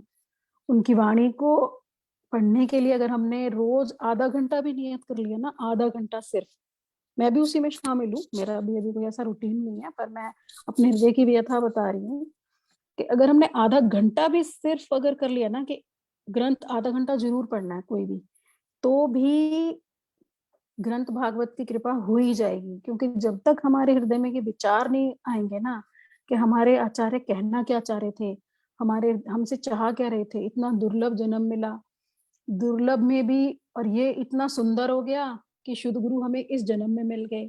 शुद्ध गुरु भी हमें शुद्ध धारा मिल गई, रूपानुग धारा मिल गई। हम तो रूप गोस्वामी से भी नहीं मिले। हमें किसने बताया रूप गोस्वामी कौन है? गुरुदेव ने। चैतन्य महाप्रभु कौन है? गुरुदेव ने। तो गुरुदेव ने ही हमें सबसे परिचित कराया है। गुरुदेव ने ही हमें वृंदावन का रहस्य बताया, गुरुदेव ने ही रूप गोस्वामी का रहस्य बताया, उन्होंने चैतन्य महाप्रभु का रहस्य बताया। इतना कुछ जानने के बाद भी, इतना कुछ समझने के बाद भी हम आज भी वहीं के वहीं हैं। मैं भी उसी में शामिल हूँ, मैं भी वहीं हूँ। भजन के लिए कोई उत्साह मुझे अपने अंदर नजर नहीं आता, कोई लालसा नजर नहीं आती कि हम गुरुदेव की वाणी को अच्छे से ज्यादा पढ़ें, समझें, प्रचार करें। तो उसका मैं आप सबसे मांगूंगी कृपा करें मुझ पर कि मैं थोड़ा सा इसको पढ़ना समझना शुरू कर सकूं, थोड़ा गुरुदेव की भक्ति में और लग सकूं, साधन को और बढ़ा सकूं। मेरे को नहीं लगता कि साधन अभी हो रहा है जिस तरह से गुरुदेव हमसे चाहते हैं कि हमें कैसा भजन करना है। हम अभी अपने गृहस्थ के काम में, घर के काम में, इधर उधर ये इसी सब में लगे रहते हैं सारा दिन। तो इसी के लिए बस थोड़ा सा चलो थोड़ा कीर्तन कर लिया, थोड़ा सा ये, थोड़ा अपना जो हरिनाम एकादशी थोड़ा सा बस कर लिया। उसको डीपली पढ़ना, डीपली स्टडी करना, उसके अर्थों को जानना, अपने लिए समय निकालना, गुरुदेव के लिए समय निकालना, इसकी बहुत आवश्यकता है। और एक और मैं आज आप सभी से, जितने भी लोग यहाँ बैठे हैं, मुझे एक्चुअली स्क्रीन पे कुछ दिख नहीं रहा तो पता नहीं है कितने लोग मीटिंग में हैं या नहीं है। एक और मैं करबद्ध प्रार्थना करना चाहूंगी कि मैंने डीपली जो एक एनालिसिस किया कि गुरुदेव विदेशों में इतना क्यों जाते हैं। एक्चुअली अभी भी मेरी बात हुई थी गुरुदेव से जनकपुरी मठ में भी, क्योंकि गुरुदेव ने मेरे को पहले बोला था कि मैं जब 60 वर्ष का हो जाऊंगा तब मैं विदेश जाना बंद कर दूंगा, जब मैं फिर इंडिया में ही रहूंगा। मैंने कहा ठीक है गुरुदेव। तो भी मैंने उनसे पूछा इस बार जनकपुरी में, मैंने कहा गुरुदेव आप तो फिर विदेश जा रहे हो, आप तो कह रहे थे कि मैं 60 के बाद नहीं करूंगा ट्रेवल, मैं इंडिया में ही रहूंगा। बोले रहे कहाँ, कहाँ रहे हम, हमारा तो कोई स्थान है नहीं, हमारा कोई स्थान हो तो हम रहें। तो जितने भी भाई बहन मेरे यहाँ हैं, तो उन सभी से मेरी करबद्ध प्रार्थना है कि हम सभी प्रयास करके छोटा सा ही सही एक गुरुदेव का अपना स्थान, जहां पर गुरुदेव अपना करके रह सकें। तो शायद गुरुदेव शायद गुरुदेव हम सब पे कृपा करें और थोड़ा और समय यहाँ इंडिया में रहकर हिंदी हरी कथाएं और उसका हमारा हमें उनकी कृपा मिल सके। तो हम सब प्रयास कर सकते हैं एक छोटा सा स्थान कहीं पे भी, वृंदावन में या मथुरा में, एक हम सब मिल के एक गुरुदेव के लिए अगर कर पाए तो होगा तो उन्हीं की कृपा से, हमारा तो कोई सामर्थ्य है नहीं। पर एक मन में बात थी तो मैंने आज वो आप सबसे शेयर कर ली कि हम ऐसा कुछ कर पाए तो कर लें। तो अब मैं पता नहीं मुझे कितने मिनट हो गए प्रभु जी, मुझे मालूम नहीं है। आपने बहुत अधिक मिनट ले लिया अब, लेकिन आपकी महिमा ही ऐसी है कि मुझे अभी ध्यान आया कि मुझे 40 मिनट बोलना था तो शायद ज्यादा बोल लिया क्या। नहीं, कोई बात फिर नहीं, बहुत ही अच्छा किया आपने।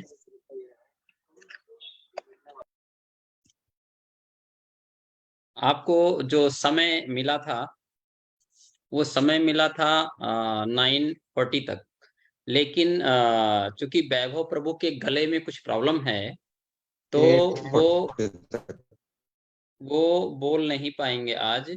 तो मुझे लगता है जैसे आपने गुरुदेव की महिमा का वर्णन किया कि गुरुदेव बहुत ही अंतर्यामी हैं और सबके मन के भाव को समझ जाते हैं, तो उसी तरह से मुझे लगता है आप वैभव प्रभु के उस मन की बात समझ गए कि आज वो नहीं बोलेंगे, इसलिए आपने वो समय भी ले लिया। तो ये बहुत ही अच्छा रहा। और नहीं नहीं प्रभु जी ठीक है, चलो जो हुआ गुरुदेव की इच्छा से ही हुआ। मुझे तो बिल्कुल। पता नहीं था ऐसा हो, ना मुझे सच में ना ना अपने स्क्रीन पे ना तो टाइम दिखा, ना कुछ दिखा, और मैं तो बस अपने लग गई ना, जो-जो याद आता गया नहीं, तो एक बहुत सारे सीक्वेंस में भक्त लोग बताती आपको चली गई। आपको बहुत अच्छे से सुन रहे हैं। कुछ प्रभु जी का जी, मेरे जी। पास पर्सनल मैसेज भी आया कि जी, जी। दीदी की बड़ी अच्छी अनुभूतियाँ हैं गुरुदेव के साथ, और बिल्कुल मतलब जो हृदय को स्पर्श कर रहा है, इस तरह से आप बोल रहे हैं, ऐसा उन्होंने मुझे क्लिक करके और मैसेज किया व्हाट्सएप पे कुछ प्रभु जी लोगों ने। और जी, आपने ये सुंदर रूप से जो अनुभूति है विशेष करके गुरुदेव के साथ, वो अपने हृदय की बात को सबसे शेयर किया, वो हाँ बहुत ही जी। वंदनीय है।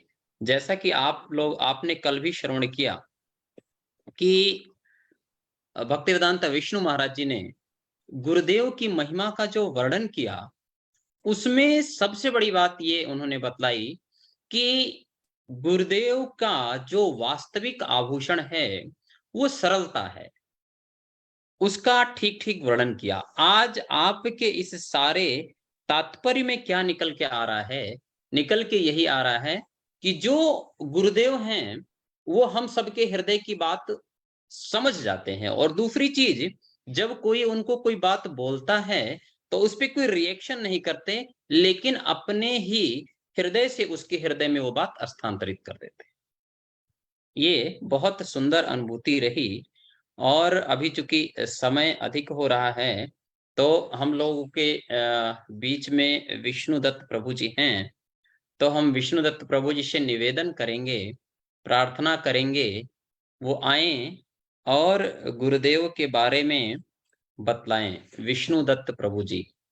विष्णुदत्त प्रभु जी कहाँ हैं? कहाँ हैं? यहाँ हैं।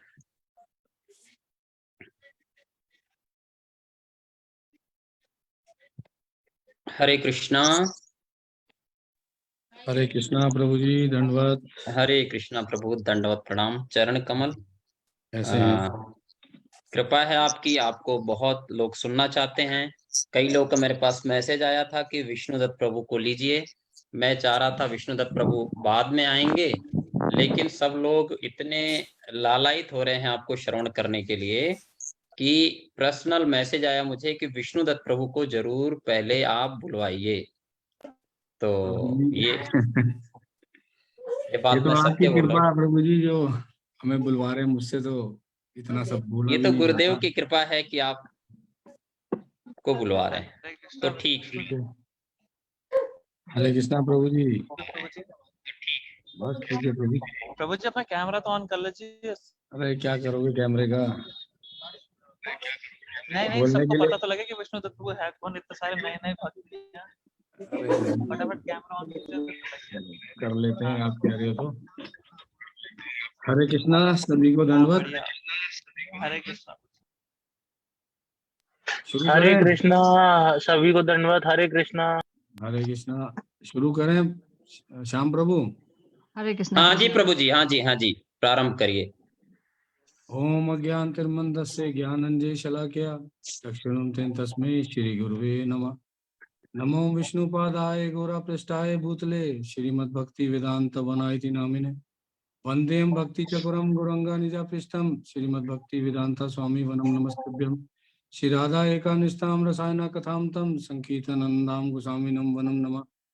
हे कृष्ण करुणा सिंधु दीनबंधु जगतपते गोपेश गोपिका कांत राधा कांत नमस्तुते। तप्त काचन गुरंगे राधे वृंदावनेश्वरी विश्वानुसुते देवी प्रणमामि हरिप्रिये। श्री कृष्ण चैतन्य प्रभु नित्यानंद श्री अद्वैत गदाधर श्री सादि गौर भक्तवृंद गुरुवे गौचंद्राय राधिकाय तदलाय कृष्णाय कृष्णभक्ताय तद्भक्ताय नमो नमः। हरे कृष्णा कृष्णा कृष्णा हरे हरे, हरे राम राम राम हरे हरे। हरे हरे। सर्वप्रथम अपने शिला गुरुदेव भक्ति वेदांत वन महाराज जी के चरण कमलों में मेरा शाश्वत दंडवत प्रणाम स्वीकार हो।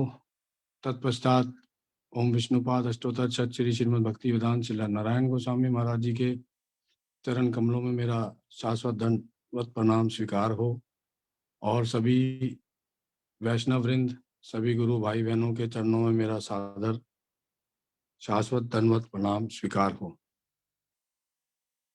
आज श्याम प्रभु का कल रात को जब फोन आया और मुझे बोलने के लिए बोला गुरुदेव की कुछ महिमा का, अपने अनुभूतियों का आप बखान करें, तो मैं पहले कहना चाहूंगा, श्याम प्रभु सुन रहे हैं ना आप, जी जी जी प्रभु जी, बहुत अच्छी तरह से कि श्रवण कर मैं रहे तो नहीं हूं काबिल तुम्हारा पार कैसे पाऊं, इस टूटी हुई वाणी से गुरुदेव का गुणगान कैसे गाऊं।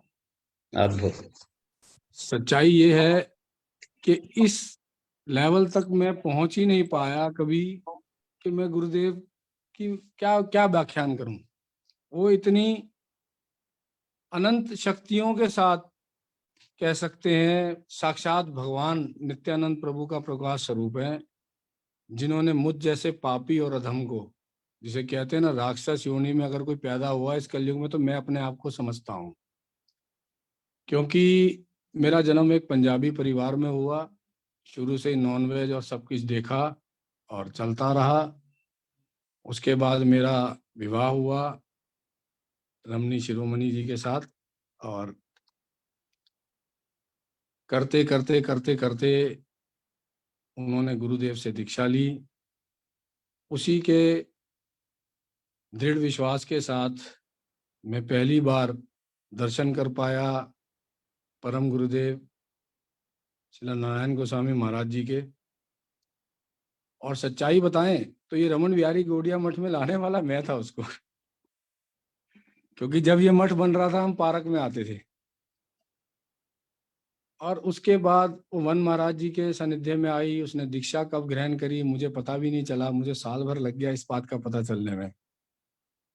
और फिर धीरे धीरे गुरुदेव ने मुझे शायद बुद्धि दी कि मैंने उसको, शुरू में तो मैं, देखो होता ही है, बोलता है आदमी कि तुमने ये क्यों किया और वो क्यों किया, लेकिन गुरुदेव ने धीरे धीरे मुझे बल दिया, बुद्धि दी। मैंने उसको फिर रोकना बंद कर दिया और उसको हमेशा मदद करने लगा। अगर वो जा रही है तो घर वालों को समझाना, अपना करना, बच्चों को देखना, करता चला गया। 2011-12 में गुरुदेव से मैं मिला, और मेरा घर जहाँ राधा निवास आज मैं रहता हूँ, आप यकीन मानना मेरे पास पैसे नहीं थे जब मैंने वो घर लिया। रमनी ने एक ही बात कही, गुरुदेव है तुम चिंता मत करो, तुम कोशिश करो। मैं कोशिश करता रहा प्रभु जी, 1 साल में वो कैसे बना मैं नहीं जानता। गुरुदेव साक्षात आए, उस घर का हवन करे, उस घर को, स्थान को, उस टाइम प्लस्तर था, ना फर्श डले हुए थे ना कुछ था, और गुरुदेव ने वहाँ पे राधा निवास के करा और हवन किया। और आप यकीन मानना मुझे नहीं पता कैसे वो चीज़ हो गई, मेरा विश्वास और दृढ़ होता चला गया। उसके बाद मैं हंसता था कभी कभी, क्योंकि मेरी कुंडली में जो हमारे देश के स्वर्गीय प्रधानमंत्री पीवी नरसिम्हा राव जी रहे, उनके रिश्तेदार हैं चंद्रकांत शर्मा जी पंडित, बड़े मशहूर पंडित हैं, वो मेरे एस्ट्रोलॉजर होते थे उस टाइम पे। मैं उनके पास जाता था। उनका कहना यह था, ये ना तो कभी तेरा खाना छूटेगा ना पीना छूटेगा, और तू हमेशा इसी तरह जीता हुआ, राजा की जिंदगी जीता हुआ चला जाएगा। मैं रश्मि को हंसता था, तू कहती है कि दीक्षा लो, ये छोड़ दो, प्याज छोड़ दो, लहसुन छोड़ दो, तो ये होगा नहीं, क्योंकि वो कहते हैं, मेरा विश्वास उस टाइम वहीं था। बट मैंने आज एहसास करता हूँ कि ये कितनी दृढ़ थी उस टाइम पे भी। हंसते हुए ये भी जवाब देती थी, देख लेना मेरे गुरुदेव और कृष्ण में इतनी ताकत है, वो सब कुछ करा देंगे। एक दिन तुम वैष्णव भी बनोगे, तुम दीक्षा भी लोगे, तुम गौड़िया भजन भी तुम्हारे मुख से ना कवाए और कथा ना कवाई तो मैं भी, मेरे गुरुदेव नहीं। इतना दृढ़ विश्वास। ये बात है 2012-13 की। प्रभु जी जीवन में उतार चढ़ाव आए, बड़ा संकट आया, जैसा भी आया, कुछ अपनों ने कर दिया, कुछ दोस्तों ने कर दिया, सिचुएशन ऐसी हो गई कि मैं बड़ा डिप्रेस रहने लगा। मेरी ड्रिंक्स और बढ़ गई, मेरा नॉनवेज और बढ़ता चला गया, हर चीज़ बढ़ती चली गई, बट मैं डिप्रेस्ड हो गया लाइफ में, क्योंकि उस इंसान ने मुझे धोखा दिया जिसको मैंने अपने जीवन के 21 साल दिए। कोई बात नहीं, मुझे तब भी इसी ने संभाला। ये सीधा गुरुदेव के पास लेके आई, गुरुदेव से बात कराई। गुरुदेव ने पूछा तुम माला करते हो? मैं कहा हाँ गुरुदेव मैं करता हूँ। कौन सी माला करते हो? मैं गुरुदेव मैं तो 16 साल की उम्र से 17 साल की उम्र के बाद ठाकुर जी ले आया था घर में, और मम्मी मेरी मक्खन निकालती थी सुबह, चाहे मैं 2 बजे सो के उठूं चाहे 1 बजे उठूं, नहा धो के मक्खन मिश्री का भोग लगा के मैं तो सिर्फ कृष्ण कृष्ण की माला करता हूँ 2, और उसके बाद घर से निकल जाता हूँ। तो गुरुदेव बोले अच्छा कौन सी माला है वो? मैंने कहा जी तुलसी माला है। बोले नहीं। इसने बोला गुरुदेव को बोलो इनको छोड़ दे। सब लोग बैठे थे। तो गुरुदेव ने मेरी तरफ देखा और बोला कि अभी इसका टाइम नहीं आया है, अभी मैं इसे नीम माला देता हूँ, तुम ये नीम माला करो, समय आने पे हो जाएगा। तो इसका थोड़ा मुंह सा बन गया। तो गुरुदेव ने से बोला जब मैं कह रहा हूँ ना समय आएगा हो जाएगा। खैर मैं तब भी नहीं समझा, लेकिन गुरुदेव के साथ भागवत कराई सन 2013 में शायद, मैं कंफर्म नहीं हूँ, रश्मि को ज्यादा पता है, क्योंकि मैं उस टाइम इतना कंसर्न नहीं था, जो ये कहती थी मैं कर देता था। भागवत कथा कराई गुरुदेव की यहाँ पे, और उसके बाद धीरे धीरे गुरुदेव से अटैच होने लगा, प्यार बढ़ने लगा। उस माला में ये असर था, आप यकीन मानना कि अगर मैंने कुछ नॉन वेज या कुछ ड्रिंक भी करना है ना तो पहले ही होता था, नहीं गुरुदेव ने कहा है 2 माला सुबह 2 माला शाम को। तो वो माला जो करनी है वो 2 माला सुबह और 2 माला शाम को करने के बाद ही कुछ करना है, उससे पहले नहीं करना। और फिर इधर गुरुदेव ने कह दिया कि इसका समय नहीं आया, तो मैं थोड़ा और चौड़ा हो गया था। सच्चाई तो यही है। तो मैं अपने कामों में लगा रहा, लेकिन धीरे धीरे धीरे धीरे वो चीजें सब समझ में आने लगी। गुरुदेव के कथा सुनने लगा, हरिनाम बढ़ता चला गया, और मैंने कई चमत्कार देखे जो अपनी लाइफ में हुए। ये प्रभु जी किसकी म्यूट नहीं है, करवा दीजिए प्लीज। हरे कृष्णा। तो एक समय ऐसा आया कि मेरी माता जी का स्वर्गवास हो गया सन 2016 में, और प्रभु जी ये किसका म्यूट नहीं है, इसको म्यूट करवा दीजिए, डिस्टरबेंस होती है। हरि बोल, हरि बोल। हरे कृष्णा। श्याम प्रभु जी संकट हरण कोई पुनीत प्रभु प्रभु जी, इनका तुम्हारा। माइक म्यूट कर दो। हरे कृष्णा। हो गया प्रभु जी, हो गया। तो मेरी माता जी का जब स्वर्गवास हुआ उस टाइम पे मुझे अच्छी तरह याद है, एक तो दोस्त से धोखा खाया हुआ था, कुछ काम नहीं था, सच्चाई ये है। ऊपर से माता जी का भी स्वर्गवास हो गया। घर में भले ही सबसे छोटा था, पिताजी थे, मगर मैं एक सेल्फ मेड आदमी बना हूँ। हमेशा ही रहता था, मैंने कभी घर में तंग नहीं किया किसी को। खैर वो चीजें होती गई, और मैंने मिराकल्स देखे।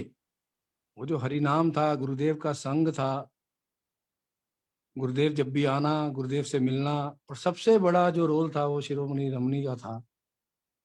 रमणी शिरोमणि मेरी धर्म पत्नी का था। वो गुरुदेव का उचिष्ट किसी ना किसी बहाने से मुझे खिला देती थी। मैंने ये चीज अब समझ में आती है कि उसमें पावर कितनी है। गुरुदेव के उचिष्ट में गुरुदेव के जो कृपा बरसती है वो 4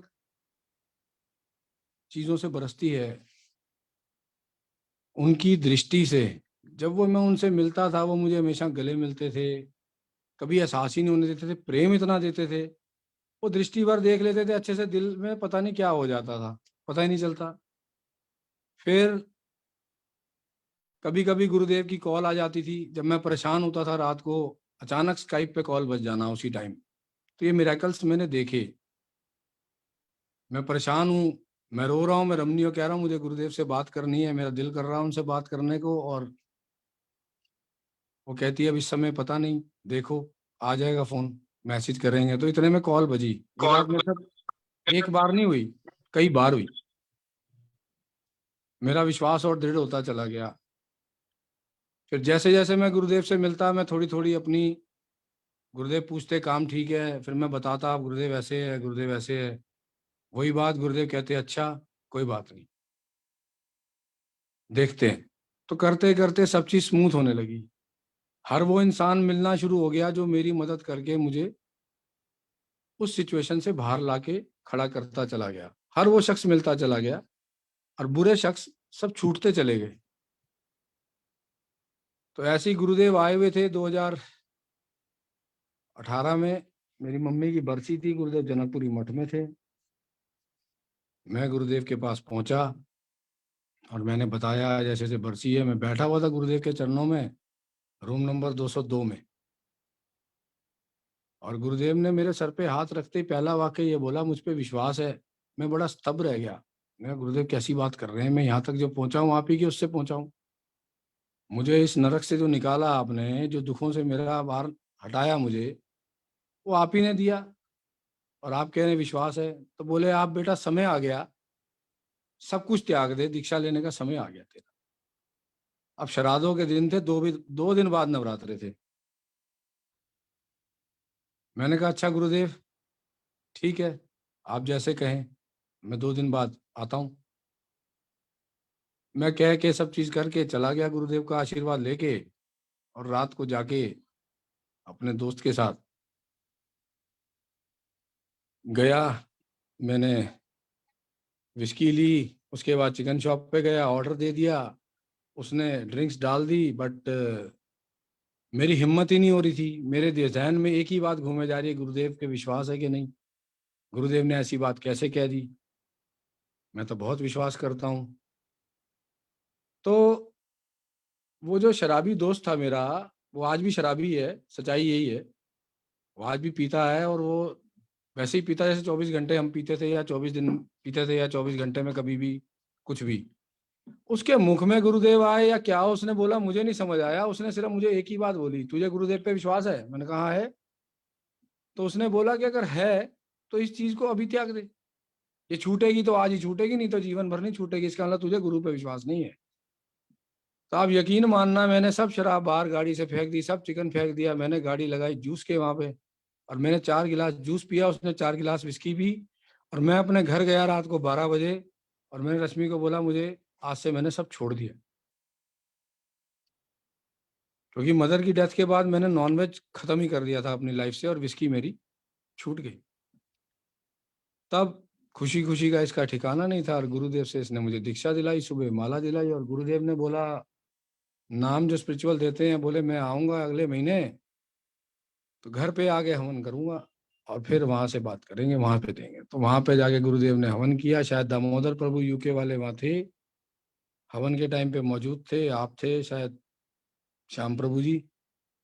और गुरुदेव ने मेरा जनेऊ संस्कार करके, घर पे हवन करके, और पूरे उससे मुझे आशीर्वाद दिया और विष्णु दत्त नाम दिया। और दामोदर प्रभु यूके वालों ने पूछा था मेरे सामने, इस विष्णु दत्त के पीछे कोई कथा है? तो गुरुदेव ने कथा भी श्रवण कराई। तो कहने का मतलब ये है कि आज गुरुदेव की कृपा से मैं जो जिंदगी पहले जी रहा था, और मैं जो ये जिंदगी अब जी रहा हूँ, अगर कोई आके मुझसे पूछे कि तुम्हें कौन सी जिंदगी पसंद आई, तो मैं आज यही बोलूंगा कि second life is better than first one. क्योंकि इसमें मेरे शिला गुरुदेव, मेरे माता पिता के जाने के बाद 2018 में फादर की भी डेथ हो गई। तो मुझे जो भी प्यार मिला वो गुरुदेव से मिला, सब भाई बहनों से मिला, श्याम प्रभु से मिला, स्वाति तो बड़े टाइम से, पुनीत प्रभु बड़े टाइम से रमनी के साथ सब जुड़े हुए। और मुझे रमनी ने ऐसा किया पहली बार के गुरुदेव और श्याम प्रभु सब जा रहे थे लखनऊ, यूपी बस्ती में प्रोग्राम था। तो वो जो 9 दिन है, वो मैं आज तक जिंदगी के अपने सबसे हसीन दिन मानता हूँ। कि वो 9 दिन जो गुरुदेव का संग प्राप्त हुआ, जो गुरुदेव की कृपा प्राप्त हुई, वहां से मेरा जीवन पूरा ही बदल गया। और आज गुरुदेव की इतनी कृपा है, गुरुदेव इतना प्यार दे देते हैं। अभी मेरे को सर्वाइकल पेन हो गया बहुत जबरदस्त, गले में मैं नेक बांधा हुआ था, गुरुदेव यहीं थे। जब मैं गुरुदेव से मिलता और मैं गुरुदेव को कहता गुरुदेव यहाँ हाथ रख दो, आशीर्वाद दे दो, ठीक हो जाए, तो वो क्या करते, वो मेरी मसाज करने लगते और मुझे आशीर्वाद देते कि जल्दी ठीक हो जाए। मंत्र पढ़ते, वो ये देखते कि हमारा दुख तकलीफ भी उनसे नहीं देखी जा रही, वो ये काम कर रहे हैं। और मुझे कहते हैं ऐसा चेला होना चाहिए, हंसते हुए बोले थे वो बैरी प्रभु के घर में। ये तो गुरुदेव की जितनी महिमा है, जितनी बात वर्णन करूं बहुत कम है। देखो गुरुदेव कौन है, ये मैंने अब जाना कि गुरुदेव साक्षात नित्यानंद प्रभु ही है, जो हमारे जन्मों जन्मों के पापों अनर्थों को अपने वाणी द्वारा, अपनी दृष्टि द्वारा, अपने स्पर्श द्वारा, अपने ध्यान के द्वारा सब नष्ट कर देते हैं और हमारे हृदय को इतना कोमल बना देते हैं हरि नाम को देके, और भक्ति का बीज वहां बो देते हैं हमारे हृदय में। ये कोई साधारण नहीं कर सकता। और सबसे बड़ी बात गुरुदेव का, जहां तक मैं समझता हूँ मेरी भाषा में अगर कहें, क्योंकि मैं ज्ञानी हूँ, मेरे को शास्त्र तो ज्यादा मैं पढ़ नहीं पाता, समय नहीं मिलता, और जो पढ़ता भी हूँ तो संस्कृत ऊपर से निकल जाती है, लेकिन मीनिंग पढ़ा जाता है। तो गुरुदेव के कहने का मतलब यह है कि हमें अगर गुरु कृपा प्राप्त करनी है तो we should have to surrender in the lotus feet of Gurudev 100%, not 99%। यदि मेरे को आज 5 लाख रुपए किसी इंसान के पास रखवा के कहीं 1 महीने के लिए जाना हो, मैं उस इंसान को दूंगा जिसपे 1000% मेरा विश्वास होगा कि ये मेरी चीज मुझे मिल जाएगी। नहीं तो मैं दूंगा नहीं अगर मेरे मन में एक भी शंका होगी। तो अगर गुरुदेव के प्रति 1% भी शंका है तो गुरु कृपा नहीं मिलेगी। और गुरुदेव से ही मैंने जाना कि जब 100 जन्मों की सुकृतियां प्राप्त होती हैं, भगवान तब प्रसन्न होते हैं, और जब भगवान प्रसन्न होते हैं तो गुरु मिलते हैं, और जब गुरु की कृपा मिलती है तो भगवान मिलते हैं। हम कोई पुरुष नहीं है, हम कोई स्त्री नहीं है, हम जीवात्मा है, और नित्य जीवात्मा का एक ही स्वरूप है, वो कृष्ण दास है। कृष्ण का दास ही उसका दास्य है, ये गुरुदेव ने सिखाया। और गुरुदेव के साथ इतने मिरेकल्स मेरे लाइफ में मेरे सामने सामने हुए। मैं जिस भी चीज का स्मरण करता था मेरे गुरुदेव उस चीज को पूरा कर देते थे, चाहे वो मेरे पास है चाहे वो मेरे से दूर है। आज उनकी कृपा से इंटरनेशनल गौड़िया वेदांत ट्रस्ट, जो इतनी बड़ी परम गुरुदेव की बनाई हुई संस्था है, उसका जॉइंट सेक्रेटरी बनाकर उन्होंने ठाकुर जी की जो मुझे सेवा में लगाया, ये उनकी कृपा के बिना नहीं हो सकता था। ये इतना प्यार स्नेह और बुद्धि को बदल दिया कि आज सेवा में बैठे हैं। और मैं सबसे एक बात और बोलूंगा कि गुरुदेव के चरण कमल पकड़ने में ही भलाई है, लेकिन चरण कमल पकड़ने का मतलब ये नहीं है चरण पकड़ के बैठ जाओ। इसका मतलब एक ही है जो गुरुदेव हमेशा कथा में कहते हैं, you should have firm faith in your गुरु। अगर भगवान की प्राप्ति करनी है, भगवान किसने देखे? मैंने तो कृष्ण जी को नहीं देखा, मैंने राधा जी को नहीं देखा, मैंने चैतन्य महाप्रभु को नहीं देखा, लेकिन मैंने चैतन्य महाप्रभु राधा कृष्ण का सबका स्वरूप गुरुदेव में देखा। जिस प्रेम से वो आज विदेशी लोगों के यहाँ भोजन बनाते हैं ना, मुझे बड़ी क्यूरियोसिटी होती है, अगर गुरुदेव हमारे पास कब आएंगे, कब अपने हाथ से प्रसाद बनाएंगे और हमें वो अमृत खाने को मिलेगा। तो जिद करके मैंने इस बार जब श्री गोपाला का उद्घाटन करवाया तो मैंने गुरुदेव के हाथ से, सब वैष्णव गुरुओं के हाथ से हलवा बनवाया। जबकि मुझे थोड़ी बहुत डायबिटीज है, मैंने खाता नहीं, मैं 10 कटोरी हलवा खाया, मैं आज बता रहा हूँ। तो ये चीजें दिखती हैं, लगती हैं, मैं उनका व्याख्यान क्या करूं। वो भगवान ही है, भगवान से भिन्न नहीं है, भगवान ही है। वो जीवों का कल्याण करने आए हैं, भगवान के स्वरूप में जीवों का कल्याण ही करने आए, क्योंकि इस कलयुग में भगवान तो अवतार लेंगे, शस्त्र तो उठाएंगे नहीं, तो अपने परिकरों को भेज के जो हमारे अंदर राक्षस यूपी जो जन्मों जन्मों के पाप हैं, वो हरि नाम का बीज बोकर ही उन्होंने हमारा उद्धार किया है। इसीलिए हमारा उद्धार है। इसीलिए गुरुदेव जो हैं उनको मैं अपनी नजर में साक्षात ब्रह्म ही मानता हूँ, साक्षात भगवान का ही मानता हूँ। मैं उनको यही कहना चाहूंगा आप सबसे कि मुझे इतना ज्यादा तो ज्ञान नहीं है, मगर इतना पता है कि गुरुदेव के अगर चरण कमलों की जरा सी धूल भी अगर हमें मिल जाए तो हमारा ये भव सागर तर जाएगा और हम अपने घर वापस जा सकेंगे। ये गुरुदेव ने प्रेरणा दी है, और आज गुरुदेव ने इतनी शक्ति दी है कि परिक्रमाओं में भी मैंने काम सब कर लिया। आज सब कुछ छोड़ के मैं यहाँ बैठा हूँ, मुझे कोई चिंता नहीं होती कि मेरे बच्चों का क्या होगा, मेरे बच्चों की शादी कैसे होगी, घर कैसे चल रहा है, सब चल रहा है। जो कमा रखा है वो खा रहे हैं, चल रहा है और सब बढ़िया चल रहा है। यकीन मानना, बहुत सुकून की जिंदगी है। ये पैसे की हाय है सब बेकार है। और जीवन में एक काम और करना, कहते हैं ना भगवान अगर उसके भक्तों की सेवा करो तो बड़े प्रसन्न होते हैं। तो हमें कोई हक नहीं बनता कि यदि कोई जीव आत्मा जो हमारे संपर्क में है और वो भक्ति में आगे बढ़ना चाहती है, हमारे परिवार से है या हमारे दोस्त मित्र से है, तो उसे कभी रोकना मत, उसको बंदिश मत लगाना। अगर वो गुरु सेवा में जा रही है, सदगुरु हैं, आप जानते हो, तो कभी रोकना मत, उसकी मदद करना, हर पग पे मदद करना। क्यों? हो सकता है हमें यही सेवा मिली है कि हम उन भक्तों को जहां तक ले जा सके वहां तक आगे ले जाएं। अगर वो जीवात्मा जाना चाहती है, उसका सौभाग्य है तो जाए। मैं कौन होता हूँ रोकने वाला, या हम कौन होते हैं उसको रोकने वाले? हमें मदद करनी चाहिए। हमें ये नहीं दिखाना मैं आदमी हूँ, औरत को नहीं जाना, और औरत को ये नहीं दिखाना चाहिए तुम मुझे छोड़े कैसे जा रहे हो, ये कौन देखेगा वो कौन देखेगा। सब गुरुदेव व्यवस्था करते हैं। और अपने मन में हृदय में लाओ, सब वैष्णवों की सेवा करो। और यदि कोई अपराध मुझसे हो गया हो तो सब क्षमा भी करें, क्योंकि मुझे इतना ज़्यादा ज्ञान नहीं है। लेकिन गुरुदेव मेरे जब भी आते हैं तो मैं बड़ा प्रसन्न होता हूँ। लेकिन विडंबना ऐसी है कि गुरुदेव जब जब जनकपुरी आते हैं, मठ की जिम्मेदारी इतनी दी है उन्होंने, सेवा दे रखी है, मैं सबसे ज़्यादा कम समय उनके पास बिता पाता हूँ। और गुरुदेव सच बताऊं तो जब जाते हैं विदेश तो बड़ा लगता है कि क्यों जा रहे हैं, बट उनको जाना है, ये एक सच्चाई है। क्योंकि उन्हें बहुत सी जीवात्माओं का उद्धार करना है। और जो कथा, जो भगवत कथा साक्षात अमृत है जीवात्मा का, उसका श्रवण सबको कराना है। मेरी विभूतियाँ और मेरी जो भाव हैं गुरुदेव के लिए, वो मैं व्यक्त नहीं कर सकता, क्योंकि उसके लिए मेरे पास शब्द नहीं है। बस मैं इतना जानता हूँ कि जो गुरुदेव की आज्ञा है उसका पालन करना है, जो गुरुदेव चाहते हैं उनको समझना है। और गुरुदेव हमसे वो करवा लेंगे जो उनको करवाना है। हम सिर्फ और सिर्फ टोटली शरणागत हैं उनके, 100% हाथ उठा के दोनों।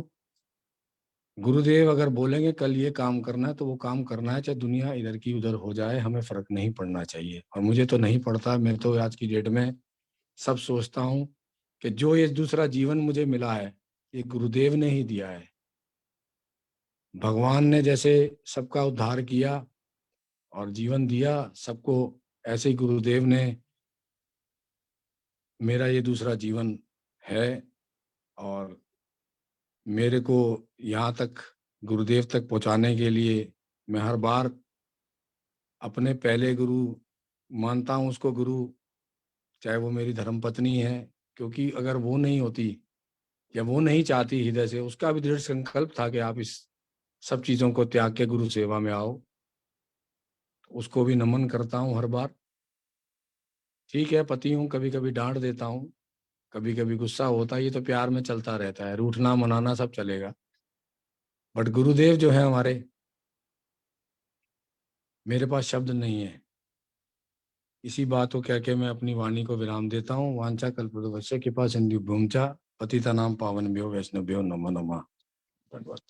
हरे कृष्णा, दंडवत प्रणाम प्रभु जी। बहुत सुंदर आपने अपने हृदय के भाव को रखा। वास्तव में ये एक सच्चाई है कि कोई आपने मन गढ़ंत बात नहीं की, जो हृदय में है, जो अनुभूति है, उसे ही यहाँ पर रखा। ये बहुत ही श्रेष्ठ है। एक बात कही गई है कि नागों में जिस प्रकार से शेषनाग श्रेष्ठ है, पक्षियों में जिस प्रकार से गरुण जी श्रेष्ठ हैं, यज्ञों में जिस प्रकार से अश्वमेध यज्ञ श्रेष्ठ है, नदियों में जिस प्रकार से देवी गंगा श्रेष्ठ है, कहते हैं मनुष्यों में जिस प्रकार से ब्राह्मण श्रेष्ठ है, और देवताओं में जिस प्रकार से नारायण ही सर्वश्रेष्ठ हैं। ऐसे ही जब गुरुदेव की बात आती है तो बात वही निकल के आती है कि हमारे लिए तो मेरे गुरुदेव ही सबसे श्रेष्ठ हैं और वंदनीय हैं और पूजनीय हैं।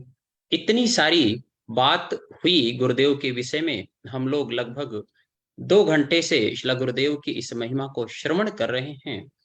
उनकी महिमा के बारे में कुछ भी कहना शब्दों के माध्यम से संभव नहीं है, क्योंकि आज एकादशी है। गुरुदेव अक्सर एकादशी में एकादशी की महिमा का वर्णन करते हैं। तो 5 मिनट में मैं आज की एकादशी की महिमा के बारे में बताते हुए हम लोग अपनी वाणी को विराम देंगे।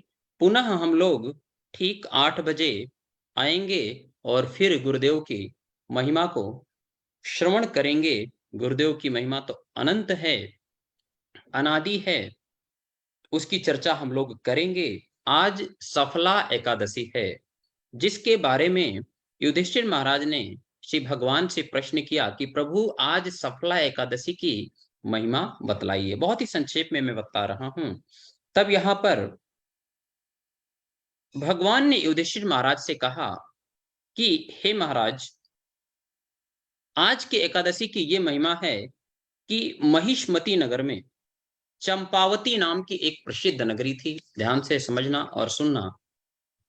एक राज ऋषि थे, कह रहे हैं उनमें जो सबसे श्रेष्ठ पुत्र था उसका नाम था लंपक। लेकिन वो कैसा था? वो लुम्पक की एक विशेषता थी कि वो सदा सर्वदा मदिरापान और वेश्यावृत्ति में, इस तरह के जो जितने भी अनर्थ वाले कार्य हैं उसी में रत रहता था। और क्या करता था? ब्राह्मणों की निंदा करता था, वैष्णवों की निंदा करता था, देवताओं की निंदा करता था। राजा ने अपने पुत्र के इस आचरण को सुन करके, अपने पुत्र के इस आचरण को देख करके उन्हें क्या किया? राज्य से निकाल दिया। और जब उसने देखा कि मुझे मेरे पिता ने राज्य से निकाल दिया और जितने उनके सगे संबंधी हैं वो भी उनसे घृणा करने लगे, तब वो क्या किया? अपने जीवन को धारण करने के लिए कई जगह पे चोरी करता, जीवों की हत्या करता, इस तरह से उसका जीवन हो गया। एक बार क्या हुआ? राजा के पहरेदारों ने उसे पकड़ लिया। अब चूंकि वो राजपुत्र था इसलिए उसको उन पहरेदारों ने छोड़ दिया। तो पुनः वो वापस गया और वही जीव हत्या प्रारंभ कर दिया। वृक्षों के जो फल मूल इत्यादि हैं वो खा करके जीवन व्यतीत करने लगा। वहीं जंगल में एक वृक्ष बहुत पुराना था जो पीपल का वृक्ष था। ध्यान से समझना। उस पीपल पे वृक्ष पे स्वयं कहते हैं भगवान विराजमान होते थे और उसी वृक्ष के नीचे लुम्पक रात्रि में आके रहता था। कह रहे हैं बहुत किसी कारण से उसके पूर्व जन्म के जो पुण्य हैं वो उदित हुए। तो कहते हैं कि जो दशमी का दिन था, दशमी के दिन उसने केवल और केवल फल खा करके अपने दिन को व्यतीत किया। और कह रात्रि में जब वो सोया तो उसे बहुत ही अधिक वीकनेस आने लगी बॉडी में। और अगले दिन मानो ऐसा रहा कि वो जो एकादशी के दिन आए, यानी दशमी के बाद एकादशी तिथि आती है, तो जब एकादशी की तिथि आई, वैसे वो दशमी की रात्रि जो हो रही है उसमें विशेष करके वो सो नहीं पाया। और वो जो वृक्ष है, वृक्ष में स्वयं नारायण विराजमान हैं, वो उनके मानो निवेदन कर रहा है कि मुझे बहुत समस्या हो रही। इस तरह से उस समय वो पूर्व जन्म की किसी पुण्य के कारण प्रार्थना करने लगा। तो इतने में कुछ वहां से सुबह फल इत्यादि संग्रह किया और उस वृक्ष के नीचे रख दिया।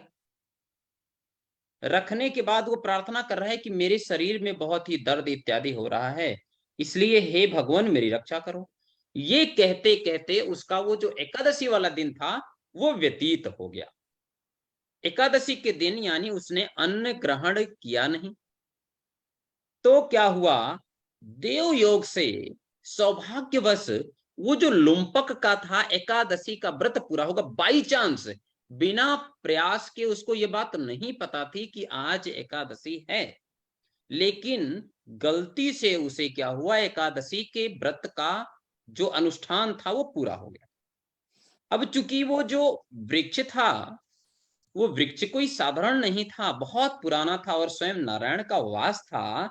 ऐसा होने के कारण मानो उसके ऊपर नारायण की इतनी कृपा हुई कि अगले दिन सूर्योदय के बाद आकाशवाणी हुई कि हे पुत्र, तुम सफला एकादशी के व्रत को बड़े ही गंभीरता से पालन किए हो, जबकि उसने कोई गंभीरता से पालन किया नहीं सांसारिक दृष्टि से, लेकिन भगवान ने उसे क्या ग्रहण कर लिया कि इसने इसको बड़ी ही गंभीरता से पालन किया। ये आकाशवाणी में कहे कि अब आपको आपका राज्य प्राप्त हो जाएगा। और उसके हृदय से समस्त प्रकार की जो वैष्णव के प्रति अपराध इत्यादि कहते हैं, वैष्णव को बुरा भला कहता था, उनके प्रति अचानक से उसे प्रेम उत्पन्न हो गया। और उसके बाद वो 15 वर्ष तक राज्य किया। राज्य करने के बाद अपने पुत्र को जो राज्य का भार है वो सौंप करके संन्यास ग्रहण कर लिया।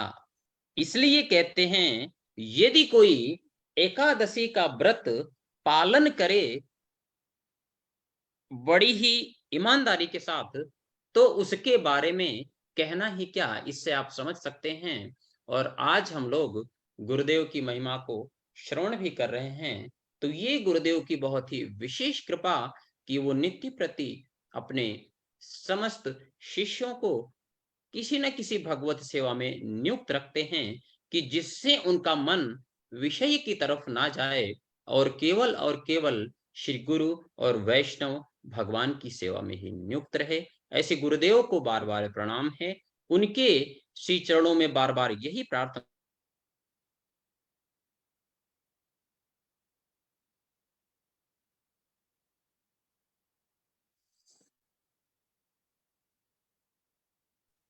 कृपा सिंधुभ्यो च पतितानां पावनेभ्यो वैष्णवेभ्यो नमो नमः। आज हमारे यहाँ थोड़ा सा इंटरनेट की बहुत सारी प्रॉब्लम्स है, इसलिए बहुत ठीक से नहीं आ रहा है। तो पुनः हम लोग कल फिर मिलेंगे, और ये आप लोग लाइव टेलीकास्ट फेसबुक पे भी देख सकते हैं, तो बाद में भी देख सकते हैं। इसका इंग्लिश ट्रांसलेशन आज नहीं हुआ है, इसका इंग्लिश ट्रांसलेशन हम लोग करके पोस्ट कर देंगे, और कल से हम लोग कोशिश करेंगे कि साथ के साथ इंग्लिश ट्रांसलेशन भी चलेगा। हरे कृष्णा। आप सभी के श्री चरणों में कोटि कोटि दंडवत प्रणाम।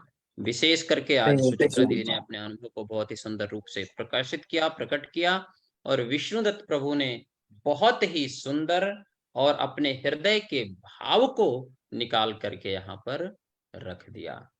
कल्पतरुभ्यश्च कृपा सिंधुभ्यो च पतितानां पावनेभ्यो वैष्णवेभ्यो नमो नमः।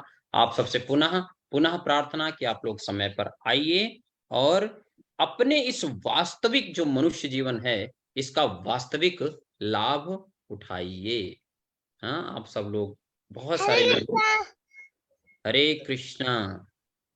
हरे कृष्णा। हरे कृष्णा दंडवत। हाँ, दंडवत प्रणाम श्याम बाबू।